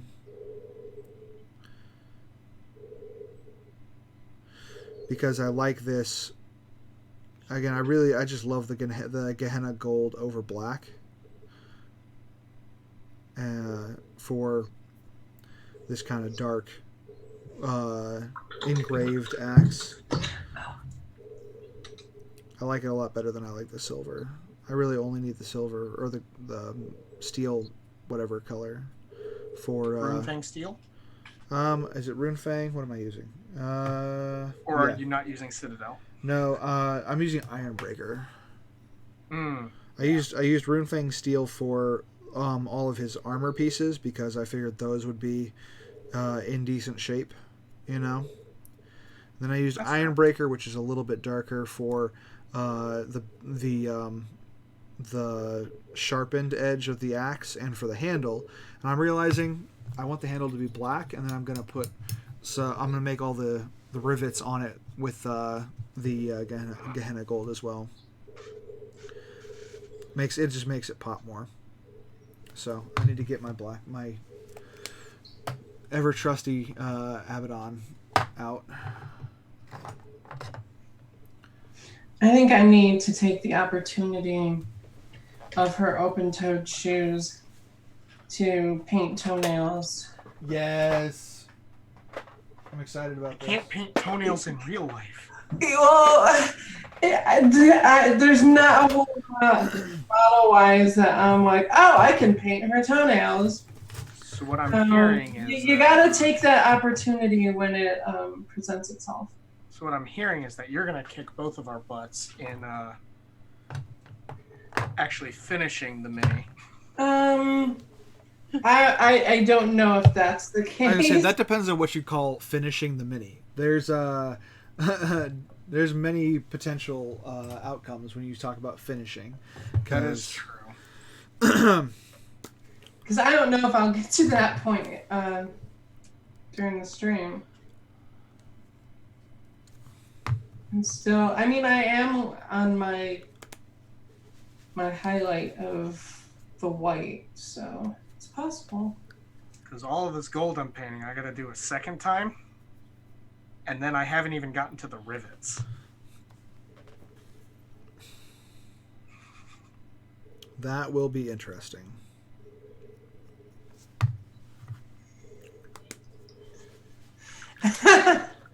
So many little rivets. No, I can't. Like, I can probably do it on miniatures on myself, though.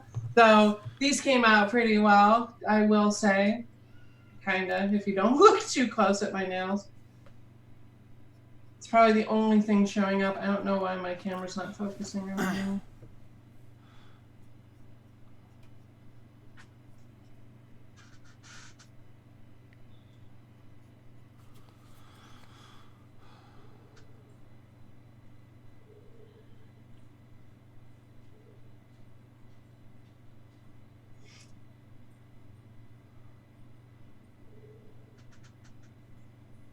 This is a constant struggle of making sure I put enough of this gold on that it actually covers, but not so much that it clogs the details. Yep. And it's an annoying balance because this gold sucks. That's another reason why a lot of golds or a lot of metallics in general I mix with non-metallics.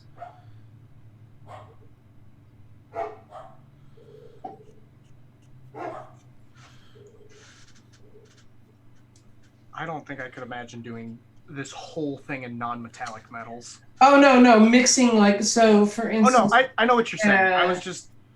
It was another thought that came to my head was like oh, what if... Like, for instance, we were talking about this last night. This is one that I did, and, like, really only I used 2 golds on this model, but it's got so many different browns and tans mixed in with them that I've seen that mini. That's yeah, such a good one. and I feel like when you do that, like, see, I use auric armor gold on this in certain areas, but because I mixed it with some tans and browns, like, I feel like I got a more consistent product out of the gold. Yeah.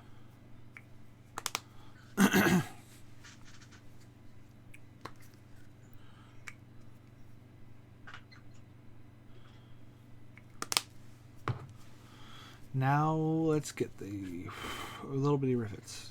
Hold on, is my paint dry? Has anyone gotten to shading yet? Nope.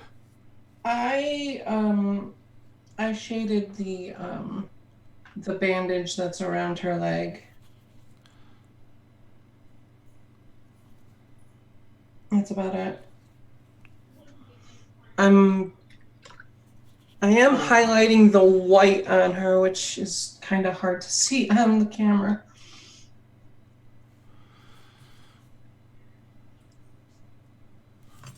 Both because of the camera and because there's so little cloth on her that her massive excess of clothing makes it really hard to see. Okay, well, I'm gonna have to clean this up. Actually, I need to clean this brush out really bad. When you've gone on, like, well, we're going on hour 2 almost. We're 10 minutes out from hour 2. Yeah. And so when you get to that point, though, you start to go, hey, my brush is separating because it needs cleaned. There we go. This is the one I should have known. I wouldn't have had time to do. Is this cloak?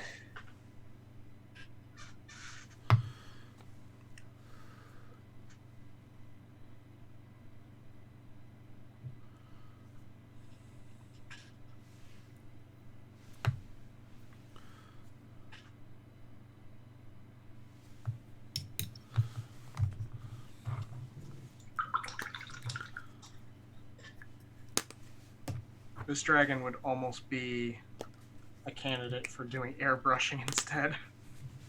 Yeah, once you get to that size, you'd be a lot better off. Excuse me. I, as of yet, do not have an airbrush either. I do, but I largely use it for priming, just because I can get a nicer coat, and I can do it year round.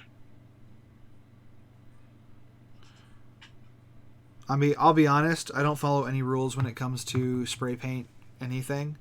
I use spray paint year round for all sorts of stuff, and I live in the Midwest, which is problematic sometimes. But I have not seen any major nothing that would stop me from doing it. Like I've seen some issues with some spray painting. I've had personal issues with spray cans that have led me to the airbrush direction. I would definitely prefer to do base coating with an airbrush because I can do it in my office, but nothing like from a technical perspective that I was like, oh well, that's disgusting. That's a horrible finish. I haven't had that problem. I know they say humidity is a big detail, but I just haven't run into a situation where it's been such a big detail that I have to super worry about it. I have your own Kingdom Death models. The first couple I got, I was just using a spray from Walmart or something. Oh yeah, that's a bad idea. And I've had, it depends. I've had some okay results with just regular white spray, but for whatever reason, this time it coated them with a grainy texture. Yep. And I'm like, nope. I mean, a lot of that though comes also down to your selection of primer. Mm-hmm. Even stuff that's branded as miniature primer, a lot of it is no good unless you have the exact perfect conditions. But I've been using, I like Army Painter's black. I've used their white a little bit, but not much. But their black primer, legitimately, that's probably one of the reasons why I'm so addicted to black primer, is because it's such a nice final product because of how thin the medium is, or how thin the grit is inside of the can. Because that's the thing that's how primer works, is that that grainy particulate. That's what that's the thing you need to make it function. But it is such a pain in the butt because it you get the wrong kind, or you get something that was not mixed very well in the factory, and all of a sudden you're missing all the detail. Like this guy, I love how much detail there is in the braid of his beard, but a bad primer could just wash that out entirely. Yep. So I use Vallejo's primer. Yeah, I haven't gotten into Vallejo's primer. I want to. I just haven't had a chance to get into their line. 10 out of 10 would recommend. Sweet.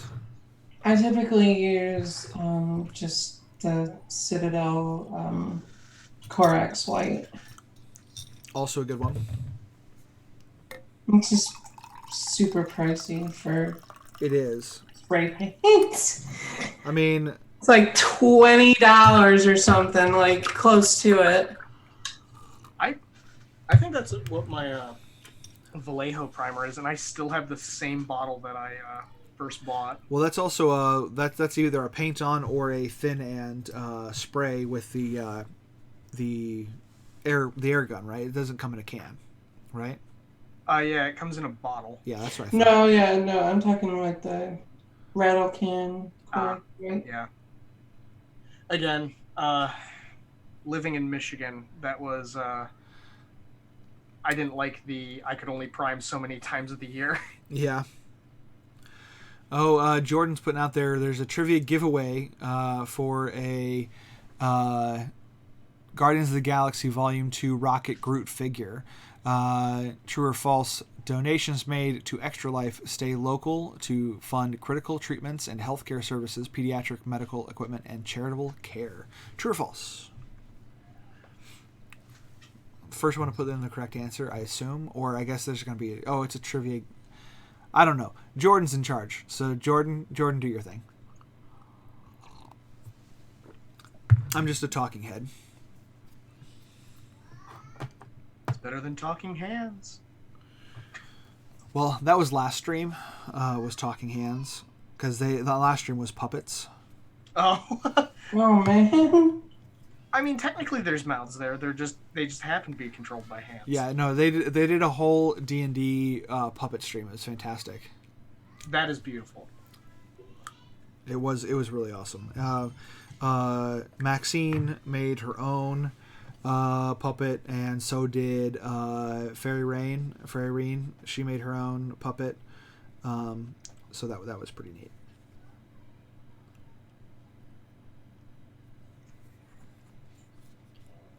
All right, I'm going to need a bigger brush here soon because I'm about to paint this tail. We're going to need a bigger brush. I feel like I could just do a whole stream on taking movie quotes and making horrible paint puns. Oh yeah. I'm not painting the were shark, so...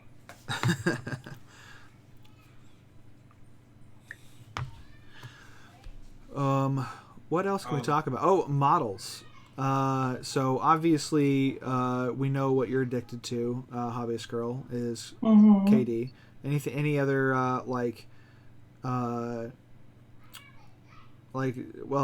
yeah. What else? What else are you painting, or what else? How else do you get models that are, for you to paint? Not necessarily like obviously with people who do commissions, but.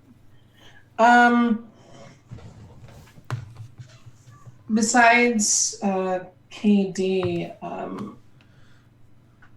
I do orcs for Warhammer 40k, and I'm getting into the Bone Reapers that just came out for Age of Sigmar. I'm not sure if you saw those. I totally did. I haven't been paying attention to Age of Sigmar in a while.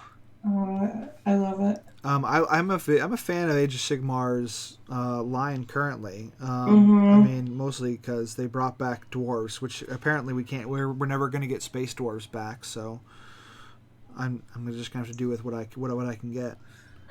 But other than that, really, it's just kind of like if I see something that I just like and want to paint, like I'll just grab it. I see plastic and I paint.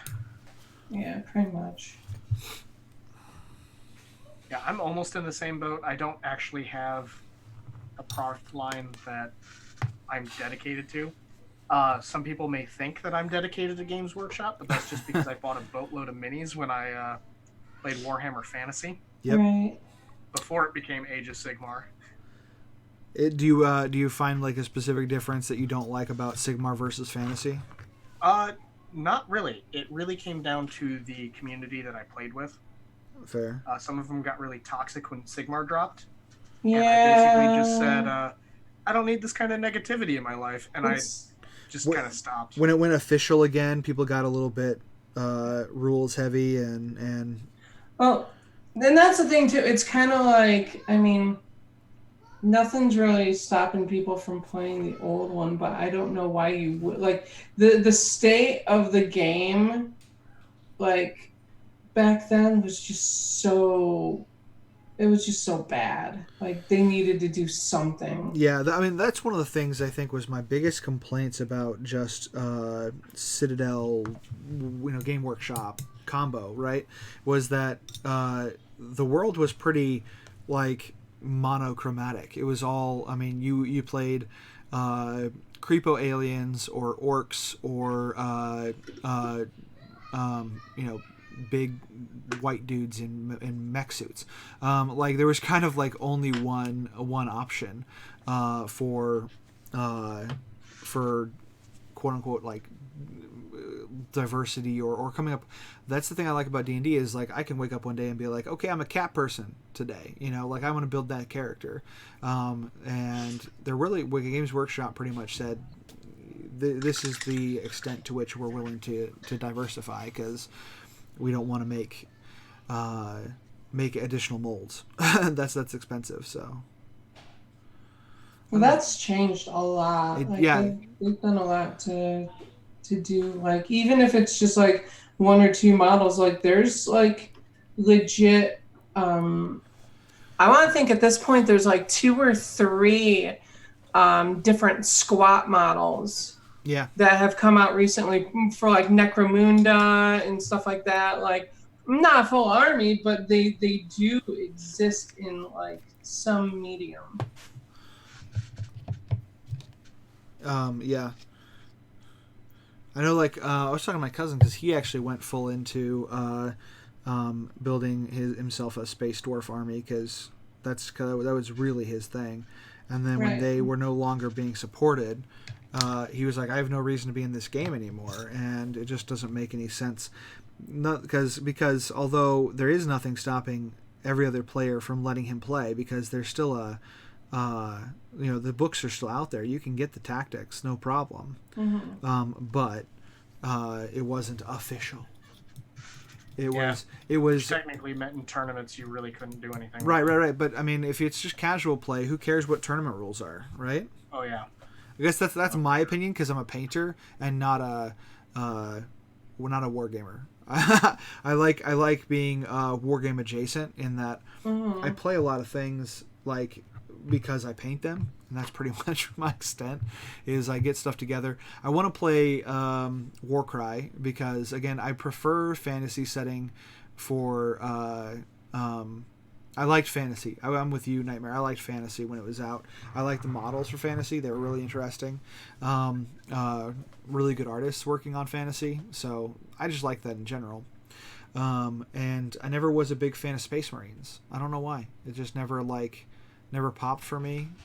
Me either. Listen, I played enough Halo. I don't need more bulky dudes in armor. Yeah, that's why I've always done orcs, because and orcs are cute. I just like the randomness you can do with orcs, like, because it doesn't matter really what you put on the table as long as you paint it the right colors. It can be orc. It can be their thing, because they just do whatever they want. My favorite thing about 40k lore is actually from the orcs. Mm-hmm. I know where you're going. It goes faster. Oh no, that too. Yeah. But one of my favorite things is that orc machinery pretty much works off from faith. Yeah. There's actual, like, in some of the codex books, they actually have little diary snippets of like guard commanders who have come across orc vehicles, and there's like no engine in it. There's no way it should have actually worked, but through their orc magic of just, believing that it works, it well, that's it's a psychic connection with their machinery, because again, that's also why they can just pick up they can pick up stuff from other people and slap it onto their stuff, because they're more like paladins than they really are orcs in any real sense, because they just whatever we think goes. So if it's painted red, it goes shaped like car. It is car. Right. If we paint it red, it's faster. If you if you need it to be something slightly different, then it is. It's like, God, that's a society that would be wicked to write for.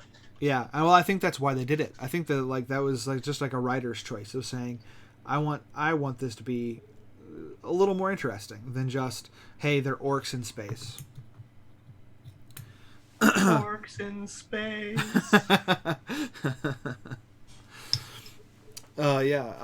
That's the thing about it, is I like 40k War. I like the lore behind it. I like some of the writing, especially the newer stuff, as they've kind of made up for their lack of options. You know, they put stuff together and write it in such a way that's so fun. I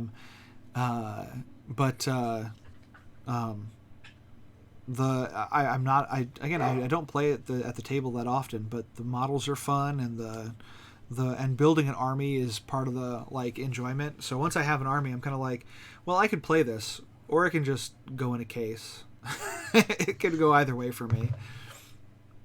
But the other thing is, the other reason I like fantasy is because if I really wanted to, I can take this dude and I can then throw him into one of my D&D games, and he's now he's now a chieftain, you know, because he's a little bit bigger than the other guys. Let me tell you how many times I love running undead camp.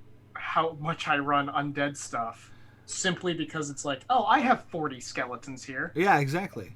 And if you paint them for a fantasy genre over because you can do Necrons. I mean, you could easily make like a construct Necron style army, you know, for D&D. But it's all about the paint scale. If you paint it in such a way that it feels like it could go either way, that's what I really enjoy. Is kind of like, because really most of 40K should be bridging that fantasy sci-fi gap. And saying, you know, the orc thing about painting it red, that part of it is really because, you know, you'd paint everything red if you wanted. You know, red is the death. If I paint it red, it's going to be a more powerful axe than if I had just a steel axe. You know, so it's just kind of like pulling out of that fantasy world. And then fast forwarding it to the future. So guys, you want to know something crazy? I think I base coded him. Fantastic. 2 hours and 7 minutes 2 hours. I've got a base code. Welcome to base coding the charity stream, where we are going to sit here and base code for the entire time. Yeah, exactly. So we've got there's the front of him. I'm highlighting a butt right now. I'm not base coding. Highlighting a butt. There's nothing better in painting than highlighting the butt.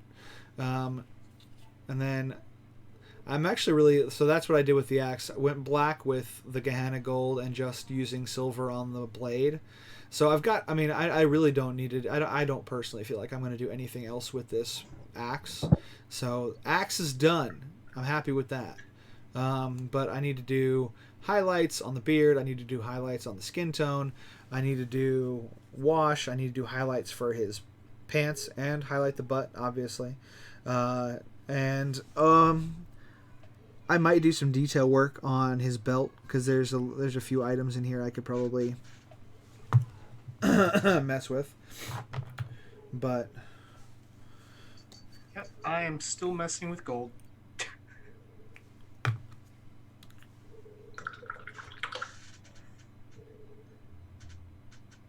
Cat, go away. He's trying to get back into my office. Dear God.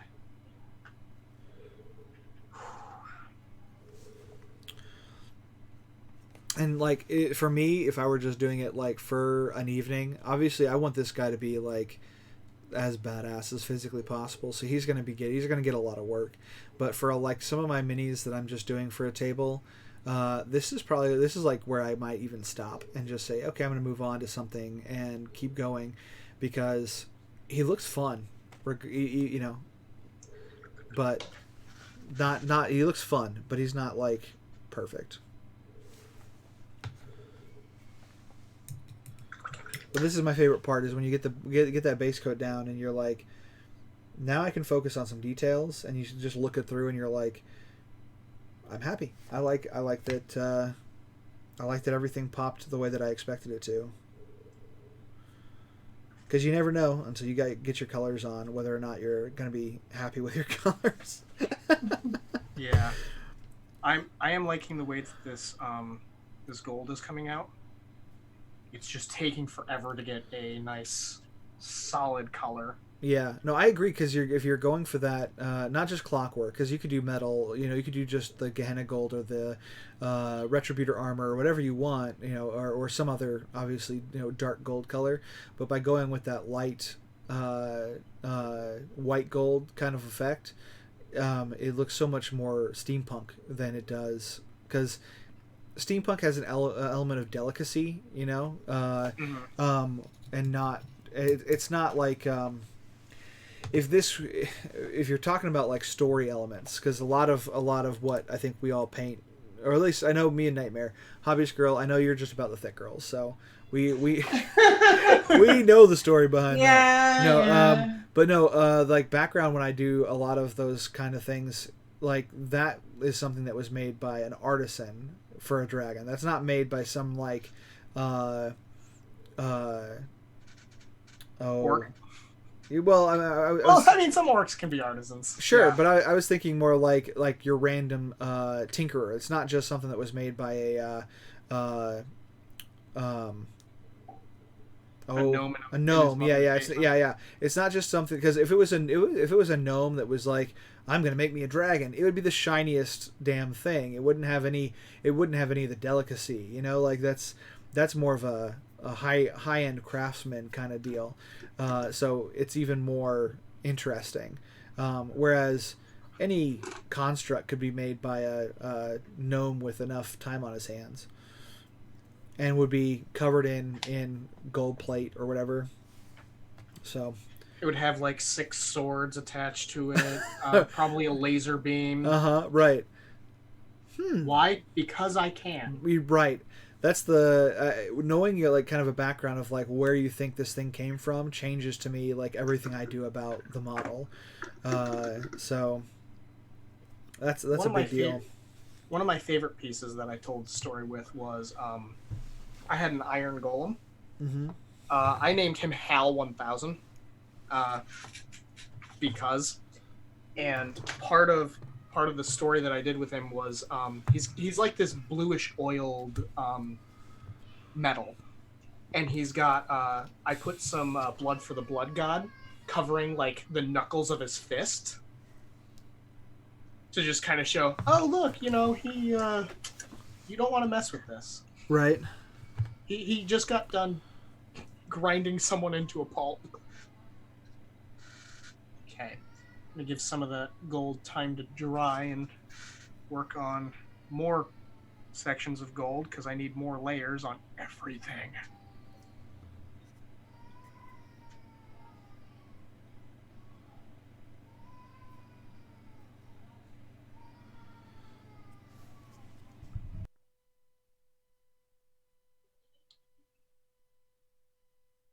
Whew.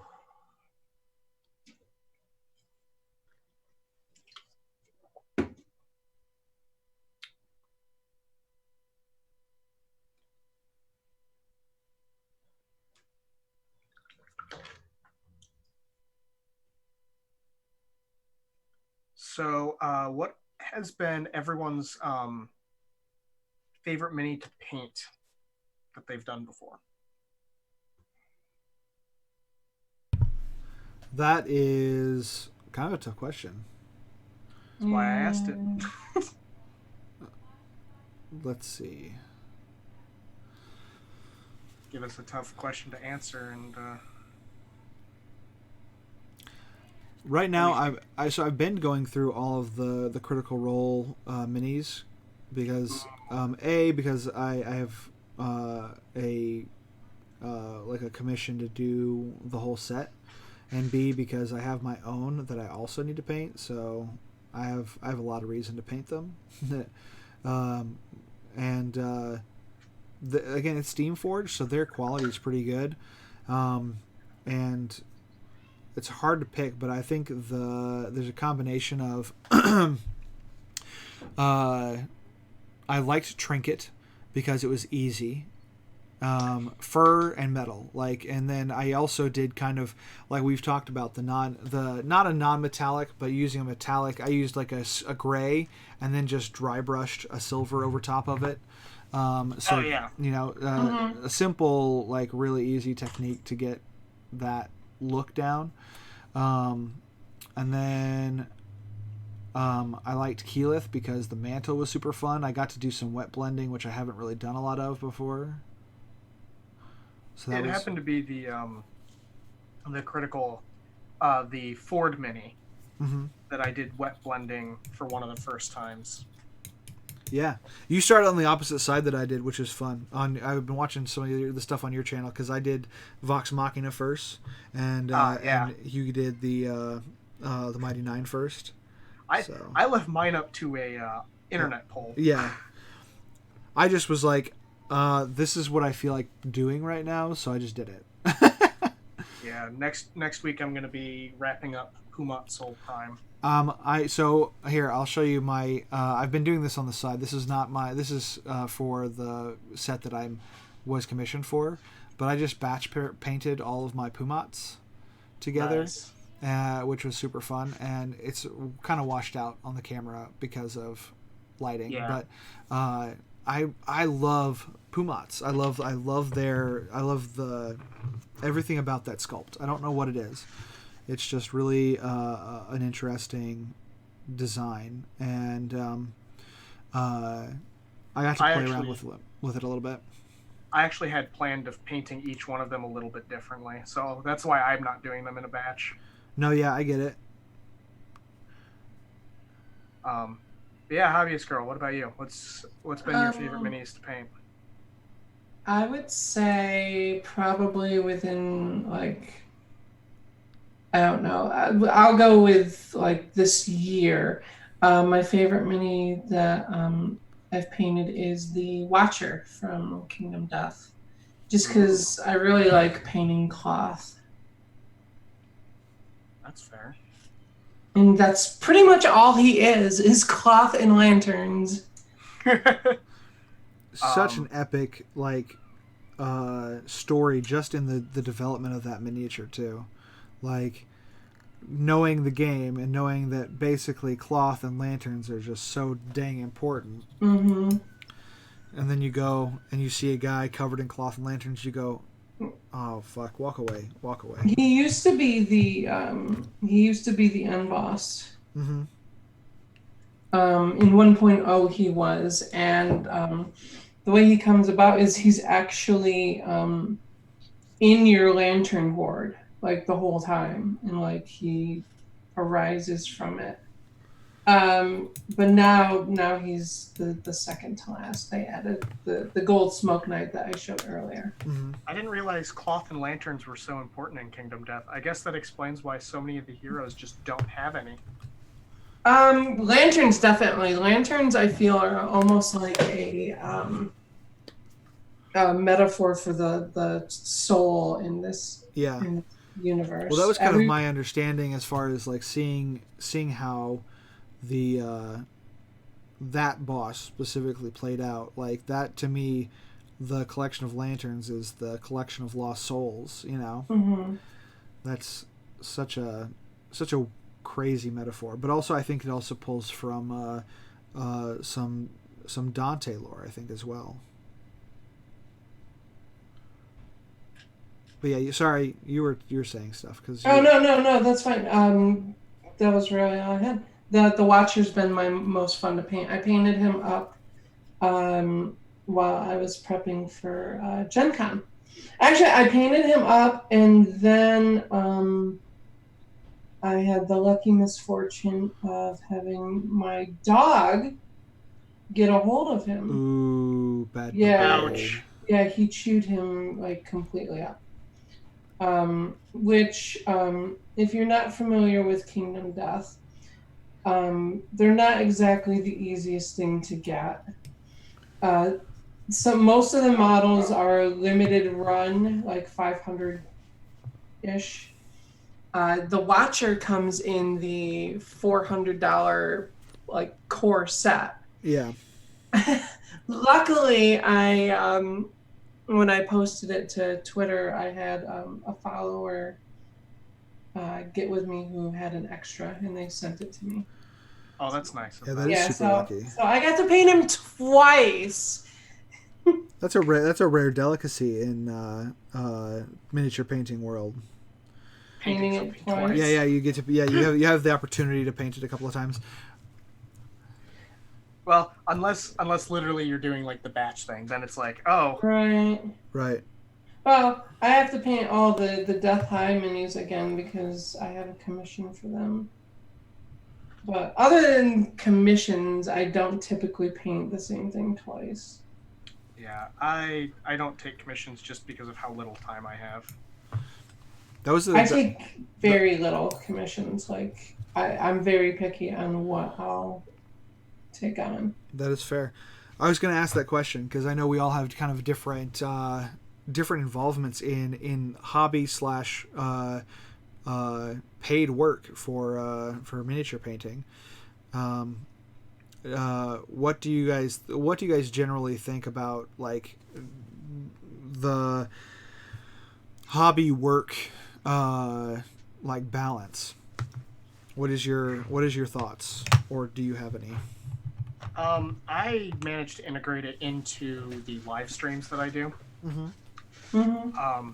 So I usually get 3 hours a week to actually sit down and paint minis. So I do have a regular schedule for it. But because it's only 3 hours a week, that is not a lot of time to actually paint minis. It's not. Nope. So that's largely why I don't take commissions, because it's like, well, I'm drowning in plastic already. Right. I don't need someone to give me theirs as well. So I totally understand. That, and then I try to use mine for for our D&D games. So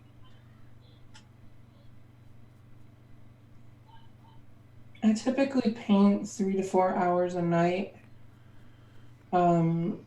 So a lot more time. So I don't mind taking a bit of that and putting it towards stuff like commissions. But even then, I feel like I don't have a lot of time compared to my backlog. So I'm very, very selective on what I'll take and how long I think it'll take me, and like I don't really do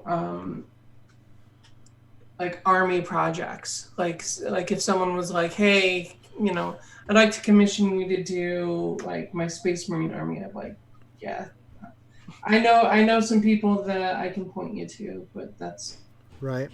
That's not my thing. Especially when you do everything, assembly, prepping. Yeah. That it's such a time thing. You really need to be able to batch paint. Yeah. Usually I will say that I have a commission for the full box of Kingdom Death coming, but that's that's going to be an interesting one. I mean, that sounds cool. I would love to see how that project comes out. Because do you, when you're doing that sort of thing, when you're doing for somebody else, do you approach it differently than you do for yourself? If you were Nope. No? Okay. Nope. Same thing. In fact, so the Death High, once I'm done with this Sanguinus commission that I'm doing, I'm starting the Death High ones. Unless they have specifics in color usage, I'll paint it the same exact way that I did in the picture that I had showed you. Same exact process, same exact everything, really. Ooh, some tabletop loot dice. Ooh. Trivia giveaway. Tabletop loot. Nice. Am I allowed to answer? No, just kidding. Yeah. They are actually a sponsor of our stream too. So. Because they're awesome. We usually give away a set of dice each session of D&D. And it's tabletop loot dice because I make an order, and since they're a sponsor of us, they send us like twice as many as we ordered. And sometimes they are actually dice that you can't get on their store right away. So, yeah, they are awesome folks. Yeah. Got to hang out with them at Gen Con a lot, which was cool. Ran into them periodically. Yeah, just good people overall. Also, they've got a new quality. Hi, Drew Dwarves, assurance. welcome. And Lunch Bear, hi people. Oh, I'm not paying attention to chat at all. I'm so sorry, guys. Luckily, we have Jordan here who does amazing things. I didn't see the Lucha Bear.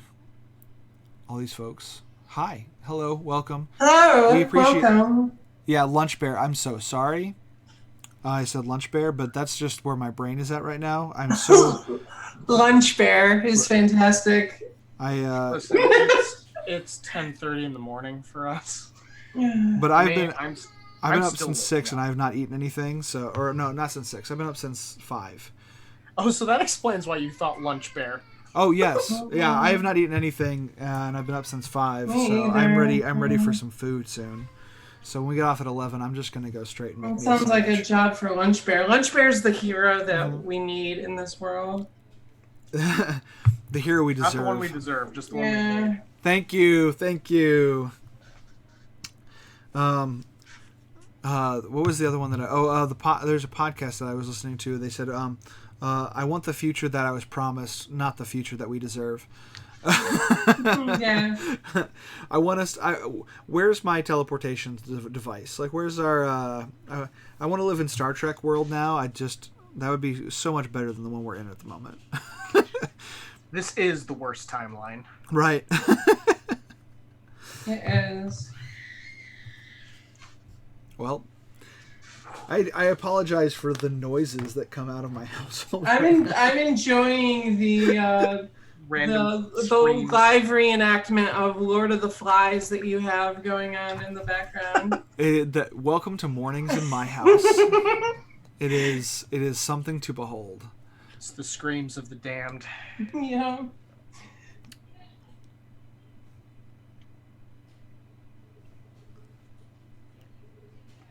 At this point, I have just given up and gone to my biggest brush to paint this gold because I just need to cover as much area as I can. Yeah. It's the right plan. Because otherwise, this gold will never get done.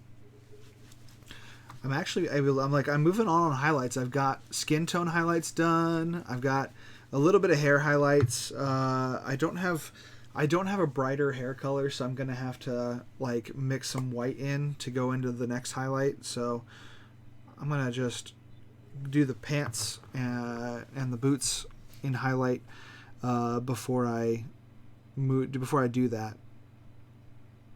I will have to clean up some of these areas, but that's fine.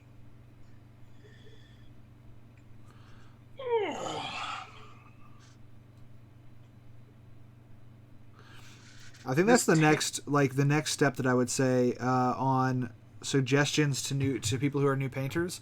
Once you get your base coat and your colors and you're happy with it, find something that complements what you've already done, and don't make it the same color. That was the thing that I think I had the biggest problem with, was that I highlighted with basically the same color but lighter, like a lighter gray that was pretty much the same tone but just with a little bit more white added. Get one of these. Yeah, color wheel.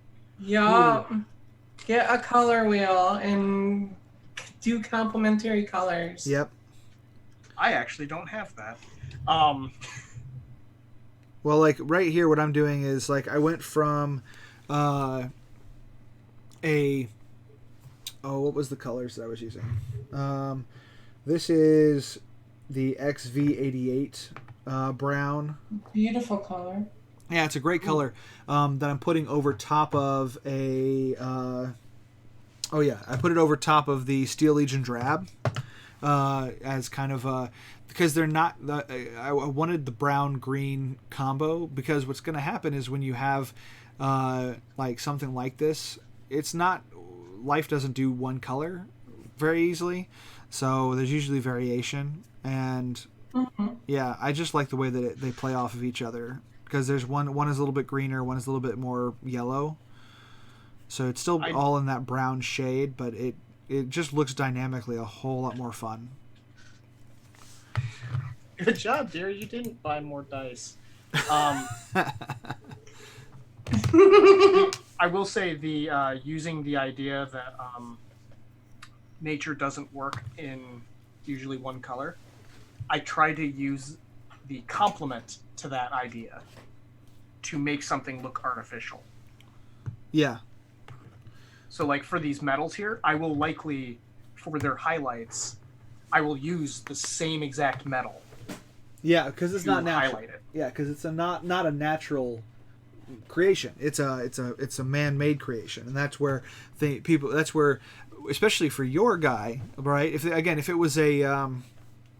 it was slapped together by a random gnome, then there's always that chance that like they were like, well, I have brass and I have gold and I have some steel, and so I'm just gonna, different parts could be random different colors, because the part that was available. I've even seen some guys do stuff where like all the scales are slightly different colors, because they it was pieced together over time with whatever they could get from the junkyard.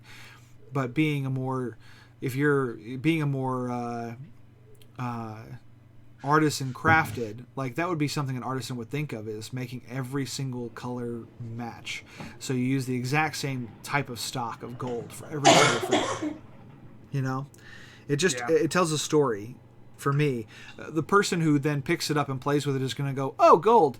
Like, they're not going to give one care, the next person who sees it. But for me, that's kind of how I justify it to myself, of why I spend 2 hours base coating and now a half an hour of doing tiny little dabs of slightly lighter colors on top. And I'm going to do some shading because I want to get into some shading before we are done.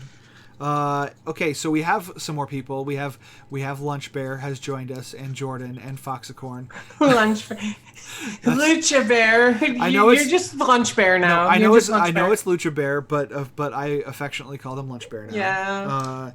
Yeah. You're in our hearts, Lunch Bear. If you guys have questions of anything you want to ask or that you think might be interesting, shout it out now, because we've got like about a half an hour left before we have to get out. Shocker. Half an hour left, and I've basically just done the base colors. Essentially, yeah. That's how it works. Miniature painting, large things. It's usually doing a lot of basing.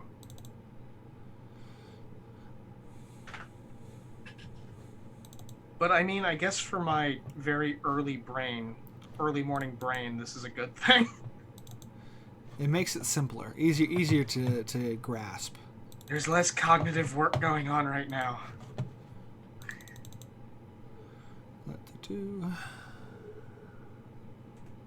I'm going to look at this later, though, and be like, oh my god, this is so sloppy. Yeah.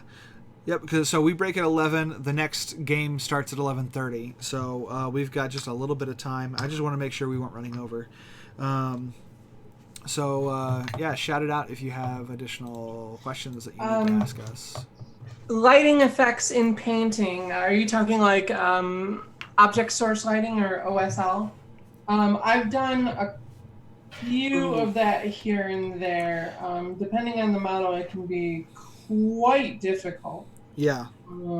I have. I've done some lighting effects. I can't remember. It was the WizKids cart. Yeah, that's amazing. That has some lanterns, and I also did some lighting on the inside of it. I can't remember where that mini is right now. It's probably on my shelf with all my other painted minis.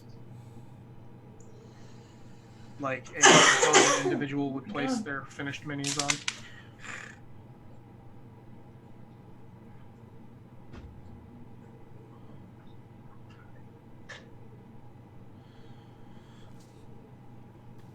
Excuse me.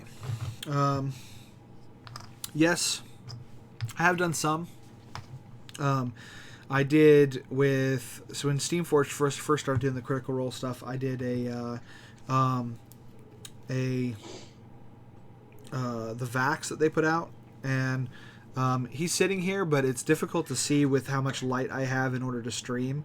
The amount of effort I put into trying to get some source lighting, but kind of what I did was I made a gray highlight across the top of the wings where the sun would come from, and then just expanded that on down the rest of the feathers. It's something that has texture that is a little bit easier to do if it already has like a texture on it, because you can dry brush a lot of that highlight without losing your initial color. At least from my experience. The which dragon? It was the zombie dragon from Warhammer. I airbrushed. This was actually one of the few times that I actually airbrushed a mini, and it was I took a blue on the inside because I wanted it to look like the Wrath of the Lich King dragon, where it glowed from the inside. And I just basically took a bright blue to the entire internal workings of it first. And where it got on like some of the rest of like some of the inside of the mini, I kind of left that there so it would look like it was glowing. Oh, hey, thank you, dear. I wasn't. The lighting effects. Here's the cart that I did. I don't know if it's showing up on camera. Gotta double check. Yeah.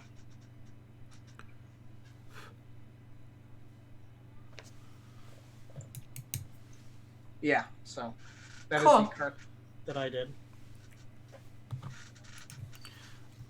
I like it. Yeah. Thank you, dear. I am getting so tired of gold.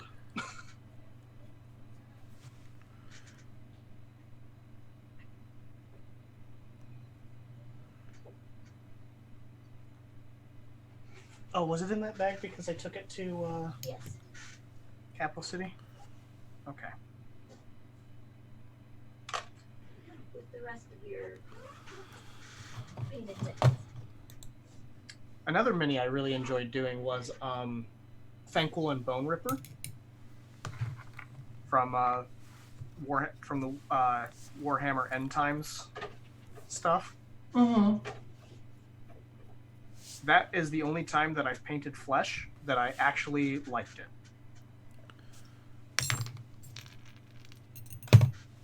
At least by the end of painting it.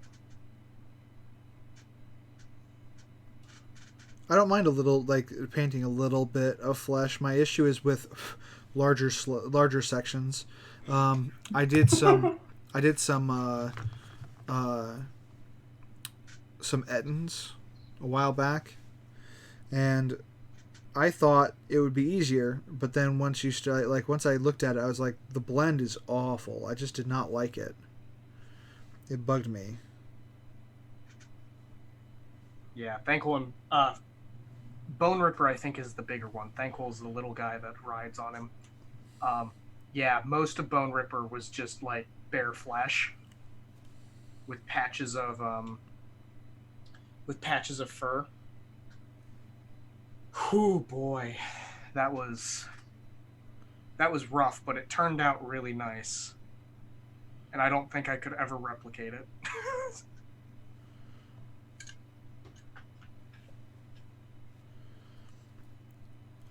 Sorry, I'm doing some of my shade. Trying to get. I think I finally got the gold how I want it. It doesn't look too splotchy on some of the flat surfaces now.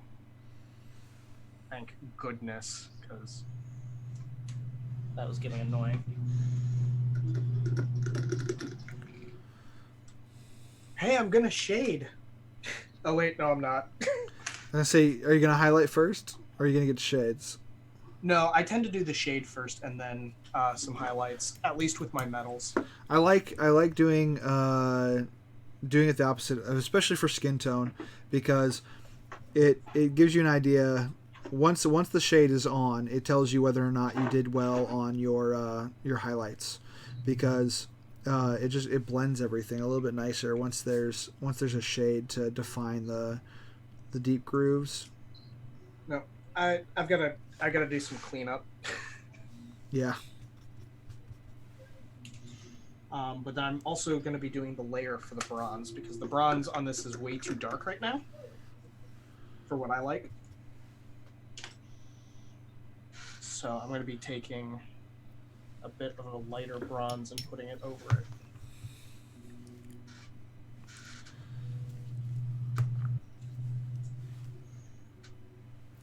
It'll also help me clean up some of the spots that I painted with gold in my annoyance with it.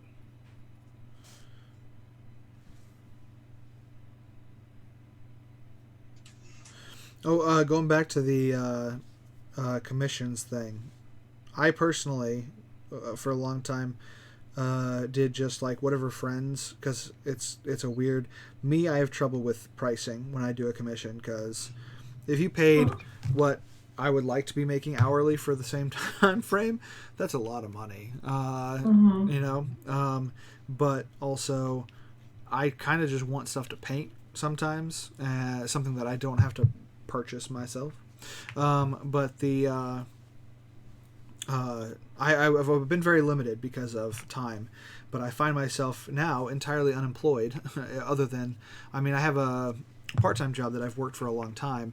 So when I lost my 5-day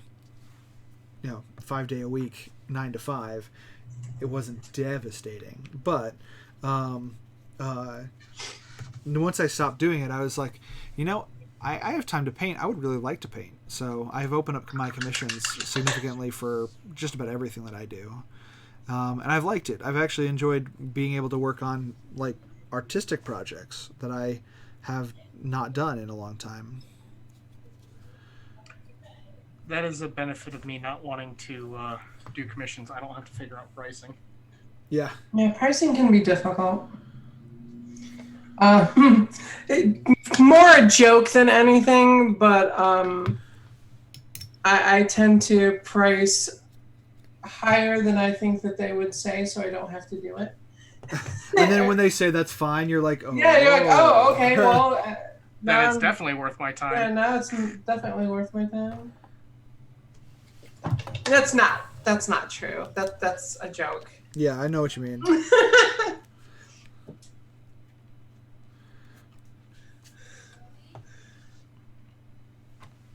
I take probably about 3 or 4 commissions a year, roughly.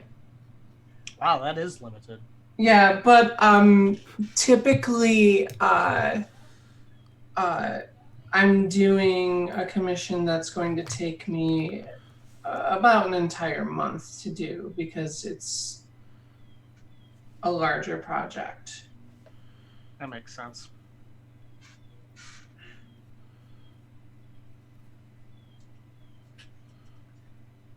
Oh, hey. Chaotic's here. Yay! Yay! Okay.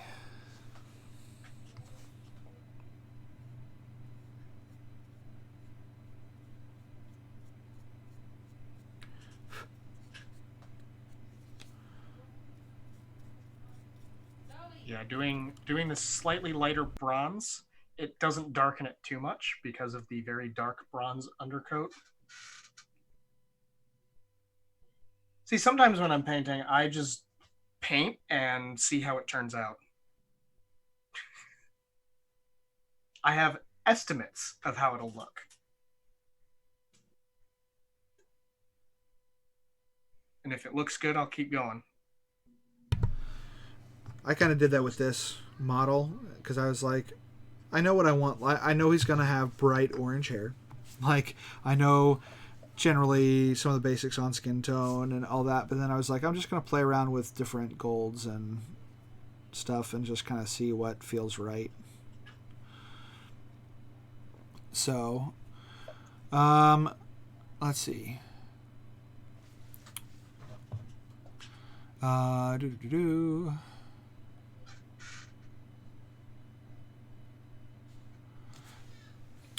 actually almost to a point where I would say I'm pretty happy, and I would want to move on to his base somehow. I mean, there's details. There's details that I would do as well. I want to do I want to do some tattoos on this guy, so do some freehanding, but I don't consider that necessarily part of the painting process as a whole. And face, he definitely needs some face. So I'm going to go through kind of my breakdown. You guys, if you want to do it, that's fine, but I know you both are still working on a lot.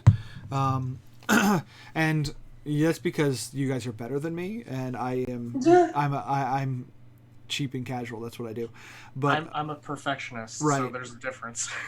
So what I like, as far as what I was going for, I'm pretty happy with that. But like, things that I need to finish, I need to do his face. He needs some eyebrows. He needs some eyes.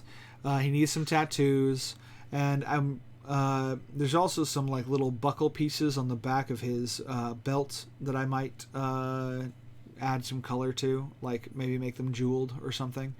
But the thing I'm happiest about is the axe. I don't know if that's easy to see, but the black and gold with that little bit of silver on the steel. I like the axe. The axe is kind of dark and fun. But otherwise, this is like pretty close to being like, this is pretty good tabletop ready with a little bit of highlight and a little bit of wash to give it some added depth, so that it's not, again, the skin tone's not just one color. Come on, focus on his face or something. Yeah, I can't get mine to focus at all. I don't know. Hey, look, he's there. You can see him. I just have way too much white, so mine gets kind of washed out. But the camera settings for mine are set because I end up painting darker minis. So I'm really happy. The most important part is the red for the face and the body is all where I want it to be. And here I might get a better. I'm gonna turn off one light and I'll spotlight him. I wonder if I can do that. I can just kind of dim my lights a bit. And nope, it's not enough. Okay, well, either way, he's where I would say I would if I would be at a stopping point until I'm ready to do fine detail work like eyes and eyebrows and the tattoo piece. So he's not done, but I mean, that's a pretty good solid 3-hour painting session for me. That's a lot better than what I usually get for 3 hours. It's funny what you can do when you have to. Yeah. And then my next big tackle for him is the base. His base is something legit with all sorts of stuff sticking out. This cat is relentlessly trying to get into my office and has been this whole stream. So for we've got 10 minutes. Did you guys want to talk about anything else? Nightmare, you do the Nerdopedia, right? Nerdalopedia, yeah. Yeah. Encyclopedia, but I guess more nerdy? Well, when you say it Nerdalopedia, for whatever reason, my brain just goes to Nergalopedia. So Nergalopedia? That's my first thought. We must spread the disease of nerddom. What? No. So we do a lot of streaming stuff. I usually paint on Sundays, but this is my painting for today. Because if I do more, I'm gonna get tired. But then on Fridays we stream D&D. Wednesdays we play video games. And then, there was something else we did. One of our friends was doing art, but they're in the middle of moving. So there's a lot of things that are up in the air right now for some other streams. But we also have a Discord of our own, because who doesn't these days? Mm-hmm. Yeah. I actually don't. Whoa. Yeah, I don't have a Discord. I mean, not for this. I have ones for other things, like my Final Fantasy 14, like MMO stuff. But like for my painting world, I don't have one, or my streaming world. Yeah, we also have a website, because I write articles on DMing and other stuff. Very nice. Yeah, that is the main group that I am a part of when it comes to miniature painting and tabletop gaming. And Hobbyist Girl, you also stream painting. Yep, I stream painting. I have my website, hobbyistgirl.com, which is currently being revamped, but and Twitter, I'm a hot mess all over. We're all familiar. I try and entertain as well as paint. We follow for all of the references. That's the most important part.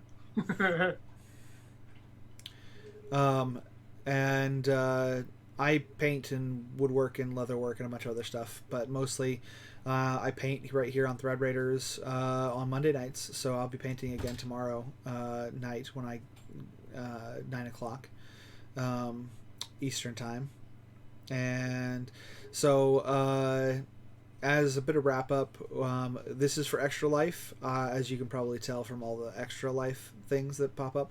But there we have a donate link, which should be this.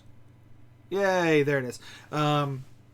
So go do that. Go to the donates and help us reach our goals.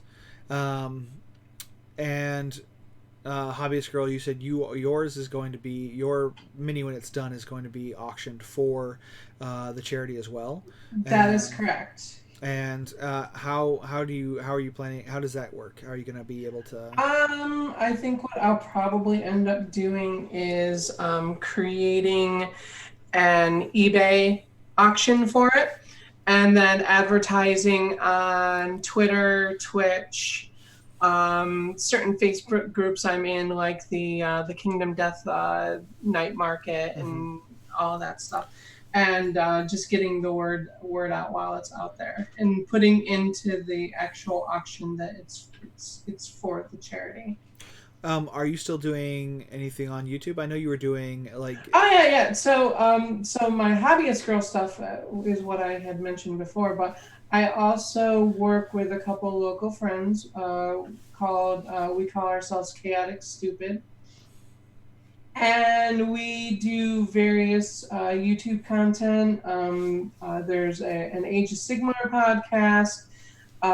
We're currently doing a playthrough of Kingdom Death, which has been a lot of fun, and just a lot more to come. I know that there's going to be Drop Fleet Commander videos, Battletech videos, lots of smaller batch games that you don't get to see a lot of because everything is 40K or Age of Sigmar themed, but we play a lot of smaller games that we kind of want to showcase to kind of hopefully expand the community. So if you are interested in getting a hold of one of the minis, follow on Twitter and whatnot. But so if you need your own thick girl in your life, definitely bid high. And not only that, but so this is the model that I've been painting, the 10th anniversary white speaker from Kingdom Death. Not only does she come with all these rules, but she is numbered. So she's a limited quantity model from them with a first run card of authenticity. So Yeah. Awesome. So you're getting a lot from that.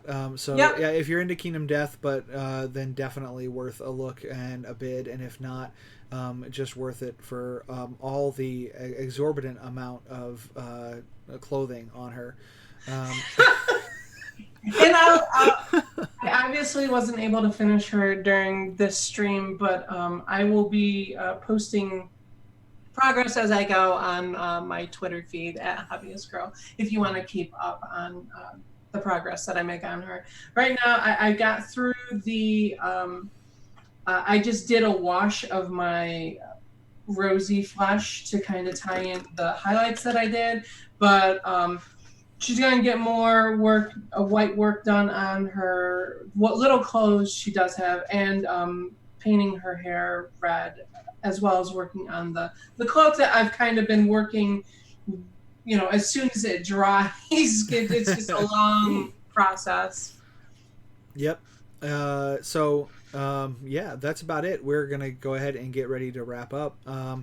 So follow all of us on the handles that you see in front of you. We would really appreciate the following along, and we'll be posting more of our updates on this stuff.